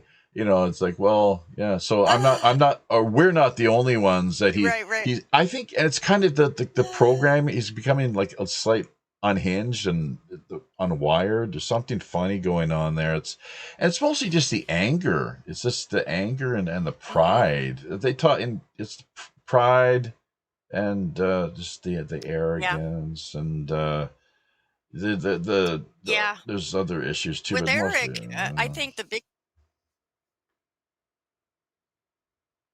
big deal with Eric is that he was getting very frustrated when no one was listening to him when he first started out. Right. Oh, he telling everyone was about what happened, and then the other thing about him that I find odd. Go ahead. Well, he was shadowing us in a big way. Like he was everywhere we were on Facebook there for quite some time, which I found quite peculiar and in some ways telling. And then he broke through after, like we talked to him, and it wasn't us. We helped in a small way to boost his what would you say exactly? His not image importance, popularity. That's one way, simplest way of putting it, I guess. But name recognition, that sort of deal, ability to reach a wider audience. But but he's really broke through in the last year or so, where you see him making the rounds, and he's all over because he lives in Alaska, from what I understand. And but anyways, just pray for him and his well-being, his sanity. I think he may have been MK altered. He might have talked about it as well, or I just maybe picked up on that at some point. So, what can you really? He mentioned that. He mentioned what? Being MK altered? Yeah. Mm-hmm. Okay, well, I'd have to go back and listen. So I think in some ways we all have been MK altered. Well, really, it's turn off your television. You want deprogram? Start by turning off your television. And that's why I unplugged from the interwebs so much. Like I cannot bring myself around to posting stuff via social media other than just the shows themselves these days. Even though there's so much heartbreak and so much that I'm just I've reached that threshold of just a kind of burnout level, and my energy can only be used in yes, I could tell. But yeah, we're still stuck in January with our schedule. And it's like, I got February in the way. It's coming, folks. Don't worry, February's coming. Woo! If for those of you out there paying attention, it's like it's like Right. so. But no, things are. I mean, without your support really means so much to us, and that of Roger, of course, and who else should we name? We see. Let's shift the focus a little bit here as we call it a day to the restream end of things, where we've got a number of comments coming in here, and Flow Keys. Not sure who Flow Keys is. I think this might be the first time we've ever seen them, or is it not, via D Live? And by the way, if you could pop by D Live and just see if anyone has dropped us any digital love, that would be great. Sometimes there are those Roger. diamond. This stream, he has this go around the show. He did, in fact, help us out there on that front. Is that right? That's much appreciated. Yes, he threw a lemon at us. Roger Hansen. Oh, okay. Yep. He probably thought the show was a lemon. That's right. So yeah. No, he liked it. Yeah, it is. It was the worst thing I've ever had to. Yeah. I had to waste an hour and a half on this. Are you kidding me? So, a Christian Laterreur. Christian joining us through Facebook. Lots of people are just BS. Thank you, Christian, for sharing that. That's true. Obviously, we got to have our BS detectors on at all times. And trust me, we are quite skeptical and discerning. So, just leave it there, obviously, that just get the wrong vibe from some people. And it's interesting, though, when they pick up on that, or if they know that they've been busted, they don't really like it. You don't even have to say anything, and they completely they lose it. So, but Flow Keys, didn't they try to drill into it and it closed up? Now I think he's talking about drilling into this vast mothership region of was it 35 miles from this main Antarctic. I'm trying to remember the is it Palmer? One of the stations, the outposts they have there. But anyways, he's talking about taking a snowmobile, you corkscrewing your way around, or that sort of deal. So it's got me my curiosity piqued. I like to look into it a little more now, obviously. But one thing I forgot to bounce off of him, and I mean, I felt really bad just having to. Wouldn't you? Just our luck. There's you got these wildfires, grass fires, or whatever the deal is there, and it's like smoking everybody out. It's like, oh God, no.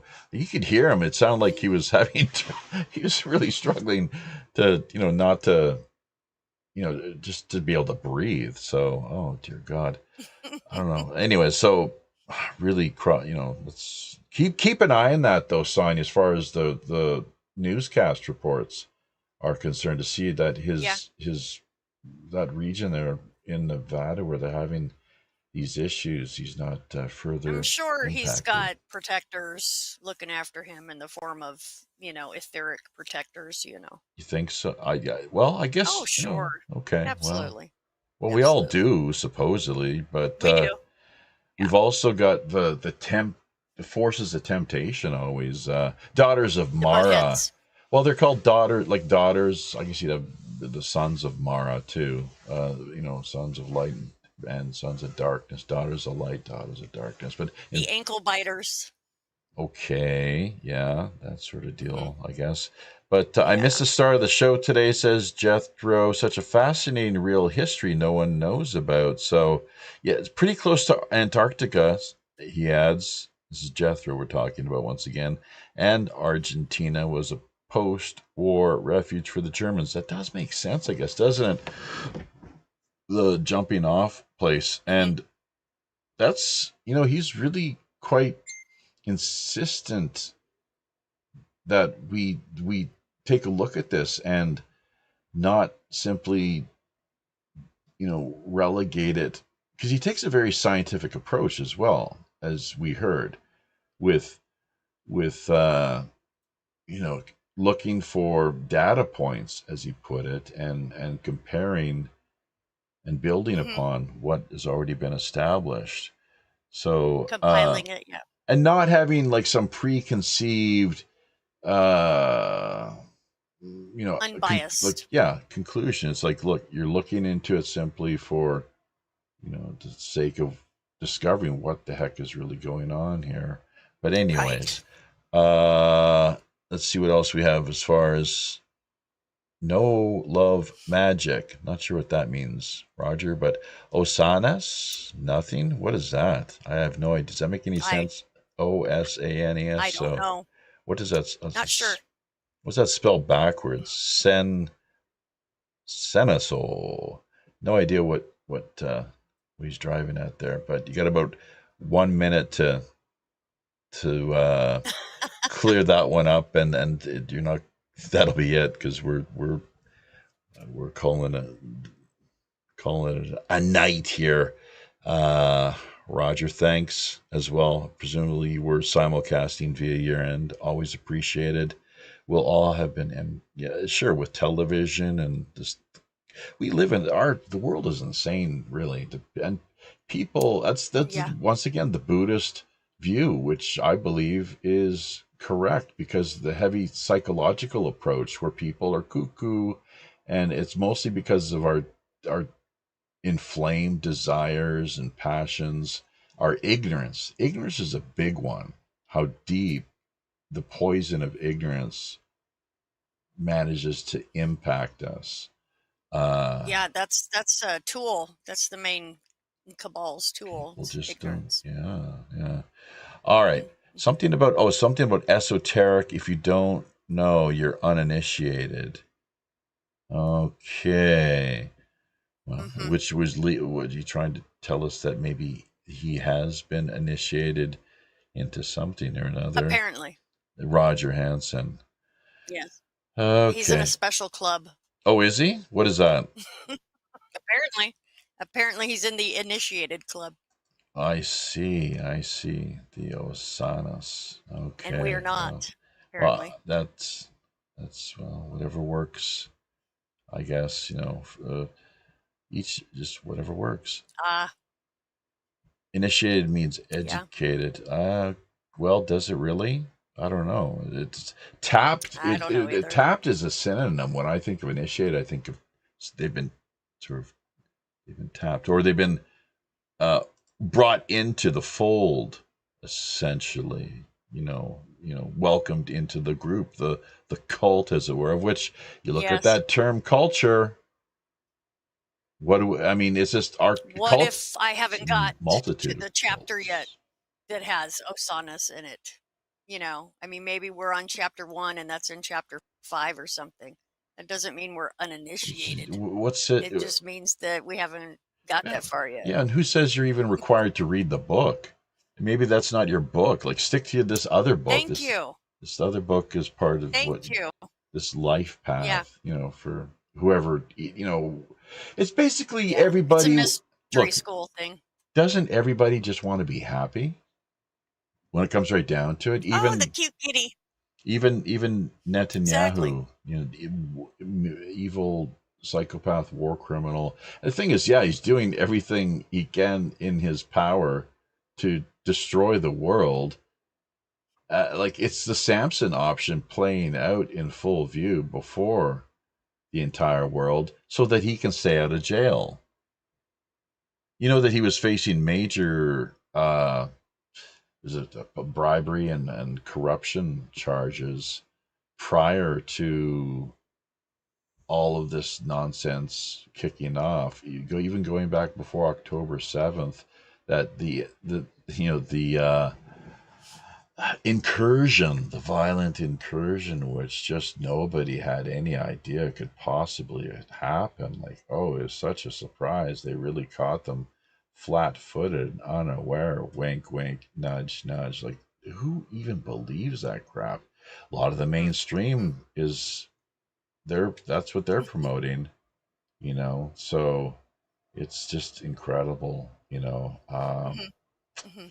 I just don't know what to say about the whole thing, and the way demonizing. It's like the Amalek sons of light, sons of darkness. He's referencing uh, the the War Scroll. It's out of the Dead Sea Scrolls, actually, which I do regard as, because how is it that we are not living in the age of apocalypse, this time of revealing and great light that is being cast and shone across the planet as a whole. Forces of darkness not too keen on that, presumably, because they don't really like the idea that they're being exposed.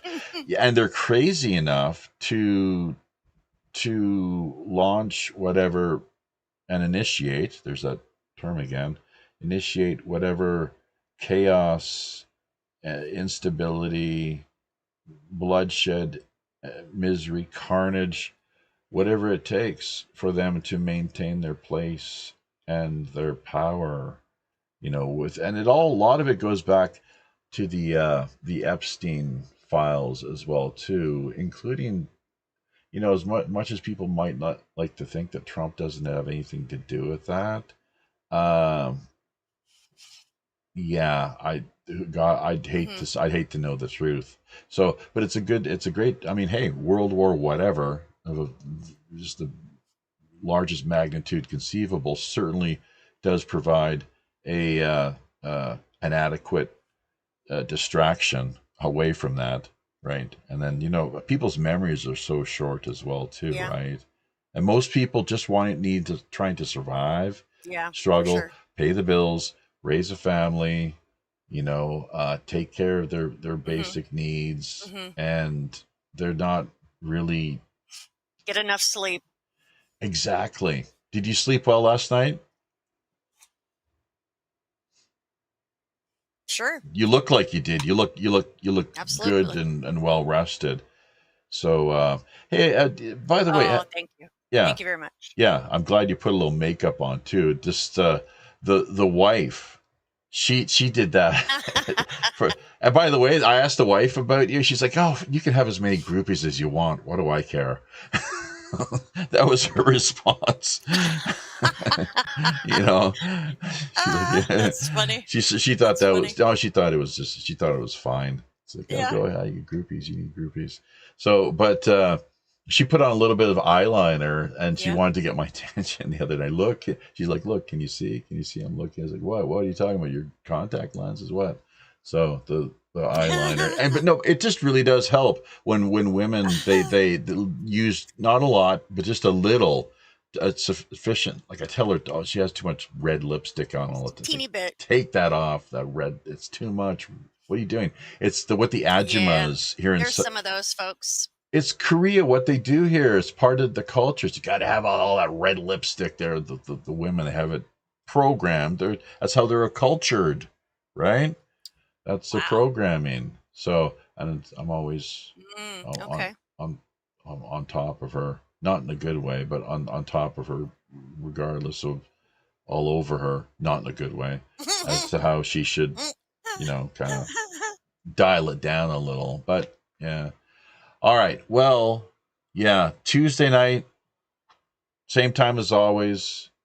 For those of you out there wondering, 8 p.m. Pacific Standard Time, so on the West Coast, LA, Vancouver, Seattle, Baja, Mexico, 11 p.m. out on the East Coast, the Americas, New York, Miami, Montreal, and the like.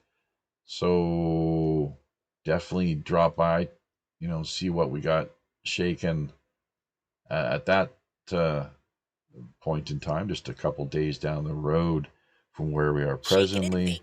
Let's, as Brad, reminded us, it's the critical thing we do now is just pray for peace and that sanity prevail.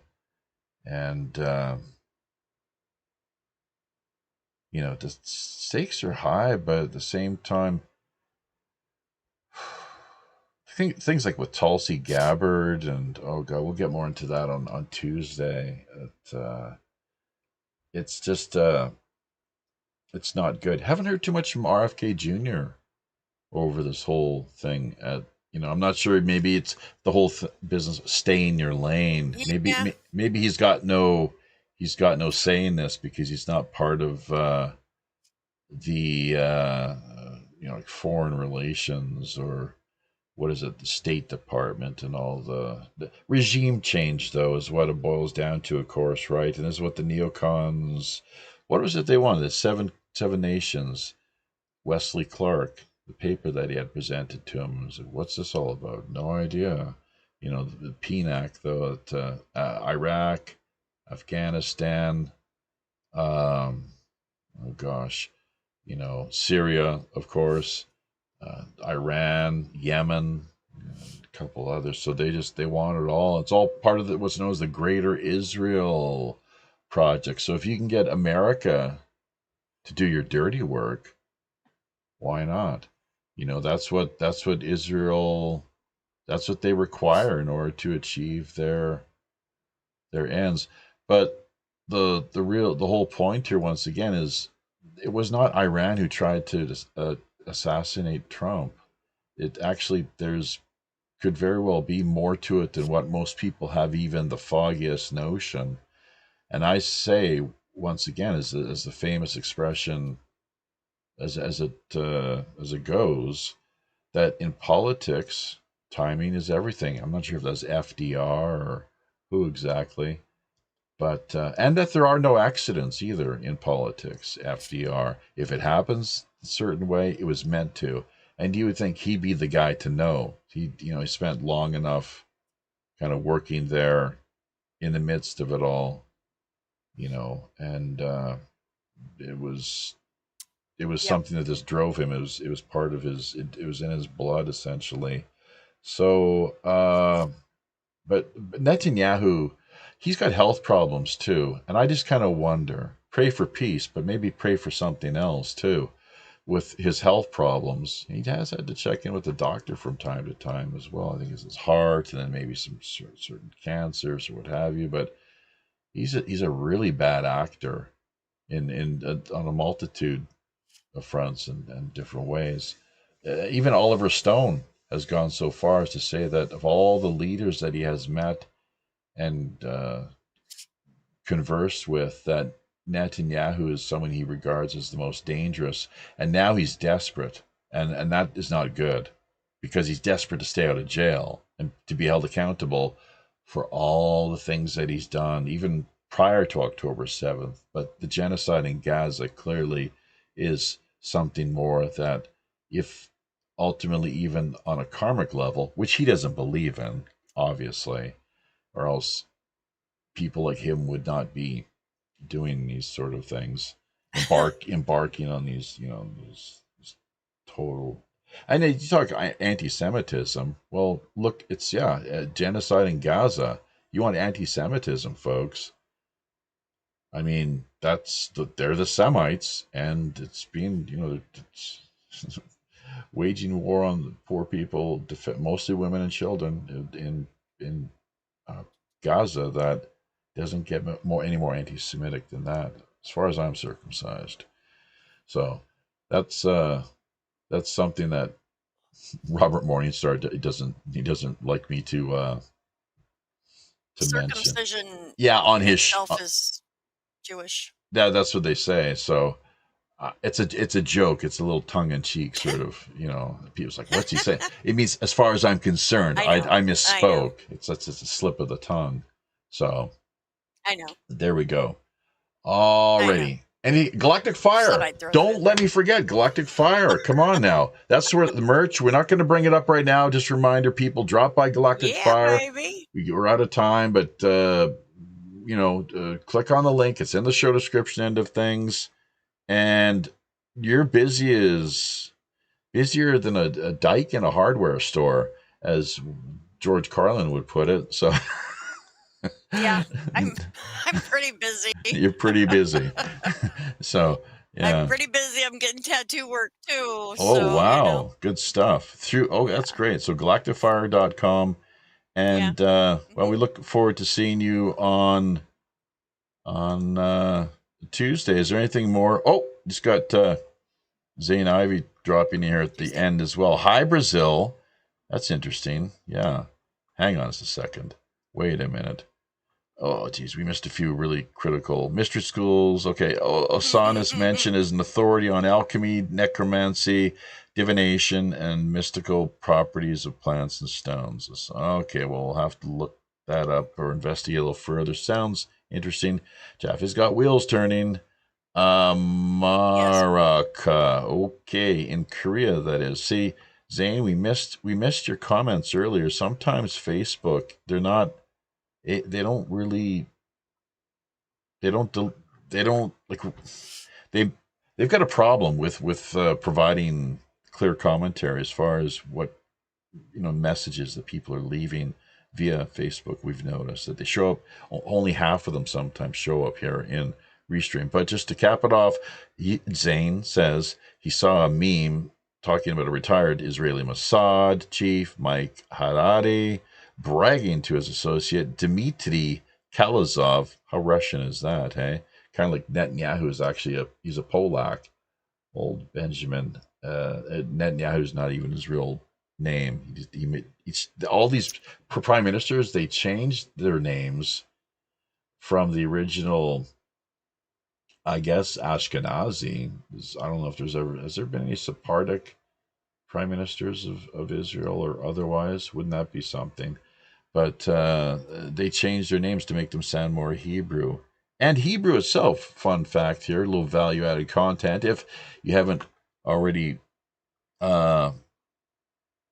received enough throughout the course of our epic, 2-hour stream here, folks. But yeah, what we're looking at, hang on a second.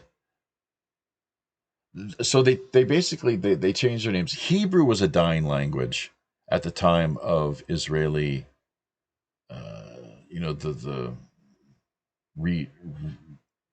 Israel 2.0 essentially.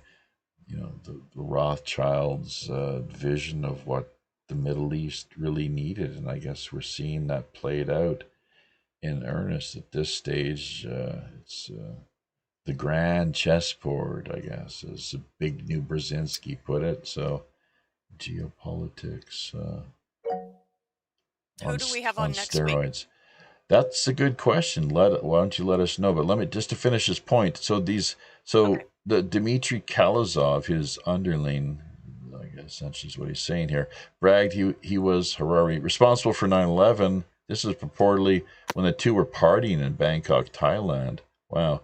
Well, so there's no doubt in the minds of more than a few that Mossad and you can't blame entire people, of course, but this rogue element, I guess, the Mossad, they did play an instrumental part in the whole 9/11,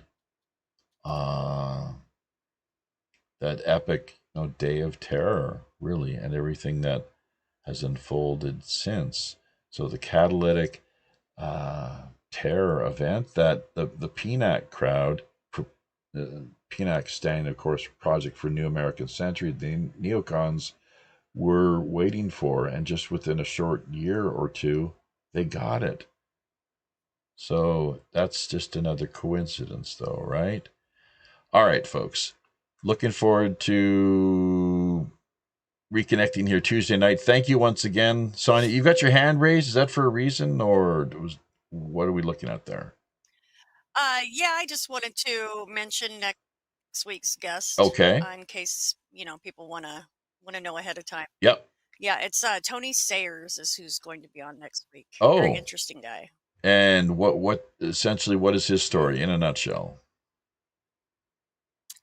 In a nutshell, he has a view upon the new age where he calls out the psyops and he explains it. Oh. And it's very, very interesting. It's like nothing I've ever seen, really. So, and sometimes watching his videos, I kind of am like, oh my God, I got to turn this off. But I get it. I keep going. And that's happened several times. Yeah. And it's always just turned out to be very interesting. So I've really grown to like his perspective. Good and stuff. respect that, And you're someone actually responsible for helping to basically headhunt Tony, track him down and say, hey, I think this would be a good fit for the show. So total, co-production credits to you. We look forward to having you on board once again. That's the way we like to do it here. Anyone out there, as a matter of fact, if you're able to help us out with future bookings, contact us, pirate1radio@protonmail.com, and we'll be more than happy to bring you into the conversation here, as we have with Sonia once again this week. So we'll let you go here as we cue up the outro, Miss Galactic, and wish you all the best over the course of the next couple of days, the weekend. And it was a blast. Happy sailing, and have fun with your new RV. It sounds. Yes, thank you. I will. It sounds like Squeaky's enjoying himself, really settling in. So keep an eye on him. Don't let him stray too far. I wouldn't if I were you, but poor little Squeaky. No, not at all. Not my precious baby. Do you have him on your lap right now? Is he all there? right, thanks, Jeffy. Okay. Happy sailing. Good night. No, he's not around. Okay. No. Tally ho. Good night. So, and having said that, of course, just I think we've pretty much laid everything out as much as we need to. So, assuming that everyone has got their money's worth. Oh, wait a minute. It's a free show. But yes, you can help us out through PayPal, pirate1radio@protonmail.com. Half of everything that does come our way goes directly back to charity. If you don't, if you think we're just full of it, check out Operation Secret Santa. That's one good place to go and take a look at. We've been running for the past 10 years now. So we try to do what we can in helping people out throughout the course of our lives and theirs, to reach out in a way where complete strangers are just doing what they can to show them that there is, are people out here who do care and, do what we can. Maybe sometimes putting other people in touch with them to see if they're available for work or could stand to benefit from, a bag or a box full of quality used or new clothes, food, household utensils, whatever they're, whatever's able to best fit their needs. So, got our, of course, just in the show description and other things, the Patreon, of course, as always, Digital Love. Thanks, Roger, for the lemon. Yeah, that's about all we saw this go around. But just, encourage people to think outside the box and get engaged. So, on behalf of Captain Long John Sinclair and all the rest of the crew here down in Skullport Harbor, until we meet again via these high, often all too intrepid digital seas, I'm your host, as always, the Robin Hood's Chief Communications Officer, Jaffe Ryder, reminding you, keep your ear to the ground and eyes to the sky. Tally ho.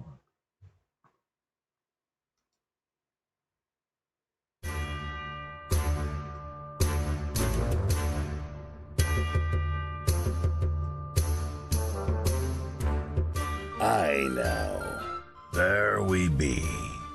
Having carefully looked over each of our navigation panel instruments, checking every level, switch, dial, cable, knob, and pulley, by all accounts and indications, we indeed see it's time once again to drop anchor inside Mystic Bay.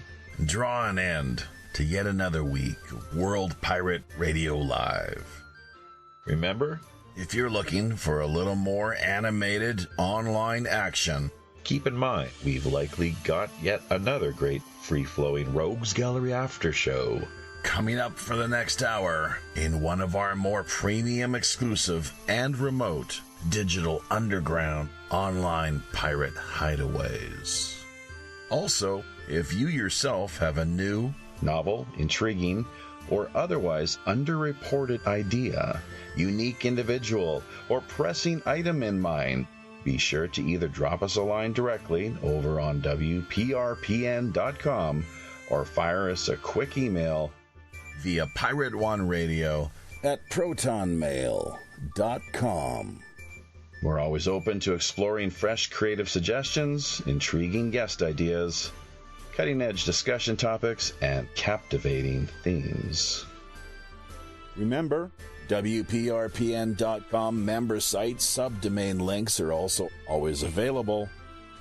Great for artists, musicians, podcasters, bloggers, social media personalities, or pretty much just any old landlubber looking to boost their online visibility, presence, and reach. Basic personal profile accounts can be launched for just $60 per year. Staking your claim now helps not only strengthen you and the network, we're also looking out for the little guy. That's right, folks. As much as half of all WPRPN's profits are redirected right back into the hands of the people who really need it most. Community charity. After all, we are the Robin Hood. You can further embark on your own personal pirate journey by either liking, sharing, commenting on, subscribing to, or just following us via virtually any mainstream social media platform, including Twitter, Facebook, Gab, or Minds.com. So don't forget to become engaged. Until we meet again out on the high digital seas, I'm your host as always, the ship's Chief Communications Officer, Jaffe Ryder. Tally-ho.